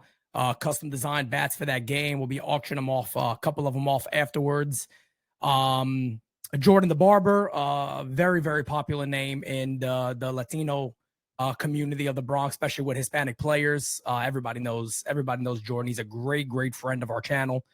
And all the proceeds, ticket proceeds, 100% are going to Stand Up to Cancer. It's something that people have asked us to do for years now. And I don't ever like to do anything until it's, the right time to do it. And I know I can handle it and we can make this work the right way. And we got the right people helping us this time. And it's locked in to go. And it's going to become a yearly thing that we do. But I mean, we're kind of known for that. Like, doing stuff for charities is something that we do. Here at NYYU. The same thing with Tunnels to Towers. We do a 24-hour stream every year for Tunnels to Towers. And then, now we got this yearly. We do some stuff at the end of the year and like for Toys for Tots and things like that. So we're really excited to do this. And I know the community is going to love it. And it had to be in the Bronx. We had to get the location we wanted. We're in one of the oldest little leagues in the Bronx. I believe Castle Hill Little League started in the 1950s. My father played there. I played there. So it's a very, very special thing to a lot of people in the Bronx. And I'm like, we needed that field. If we didn't get that field, I didn't want to do it. And thankfully they came through. Perfect. Won't be able to join you this year because school finals all we're going to get you there one year. Crashes together. And then obviously Mother's Day weekend. But sorry, can't spend Mother's Day with you. I got to go play softball for Pete and the guys up in the Bronx. That ain't gonna work. That ain't gonna work. That is over my and my mother's dead body. Is that happening? That ain't gonna happen. No way. Pete, you're the best. Thank you, man. You will be tuned in this week.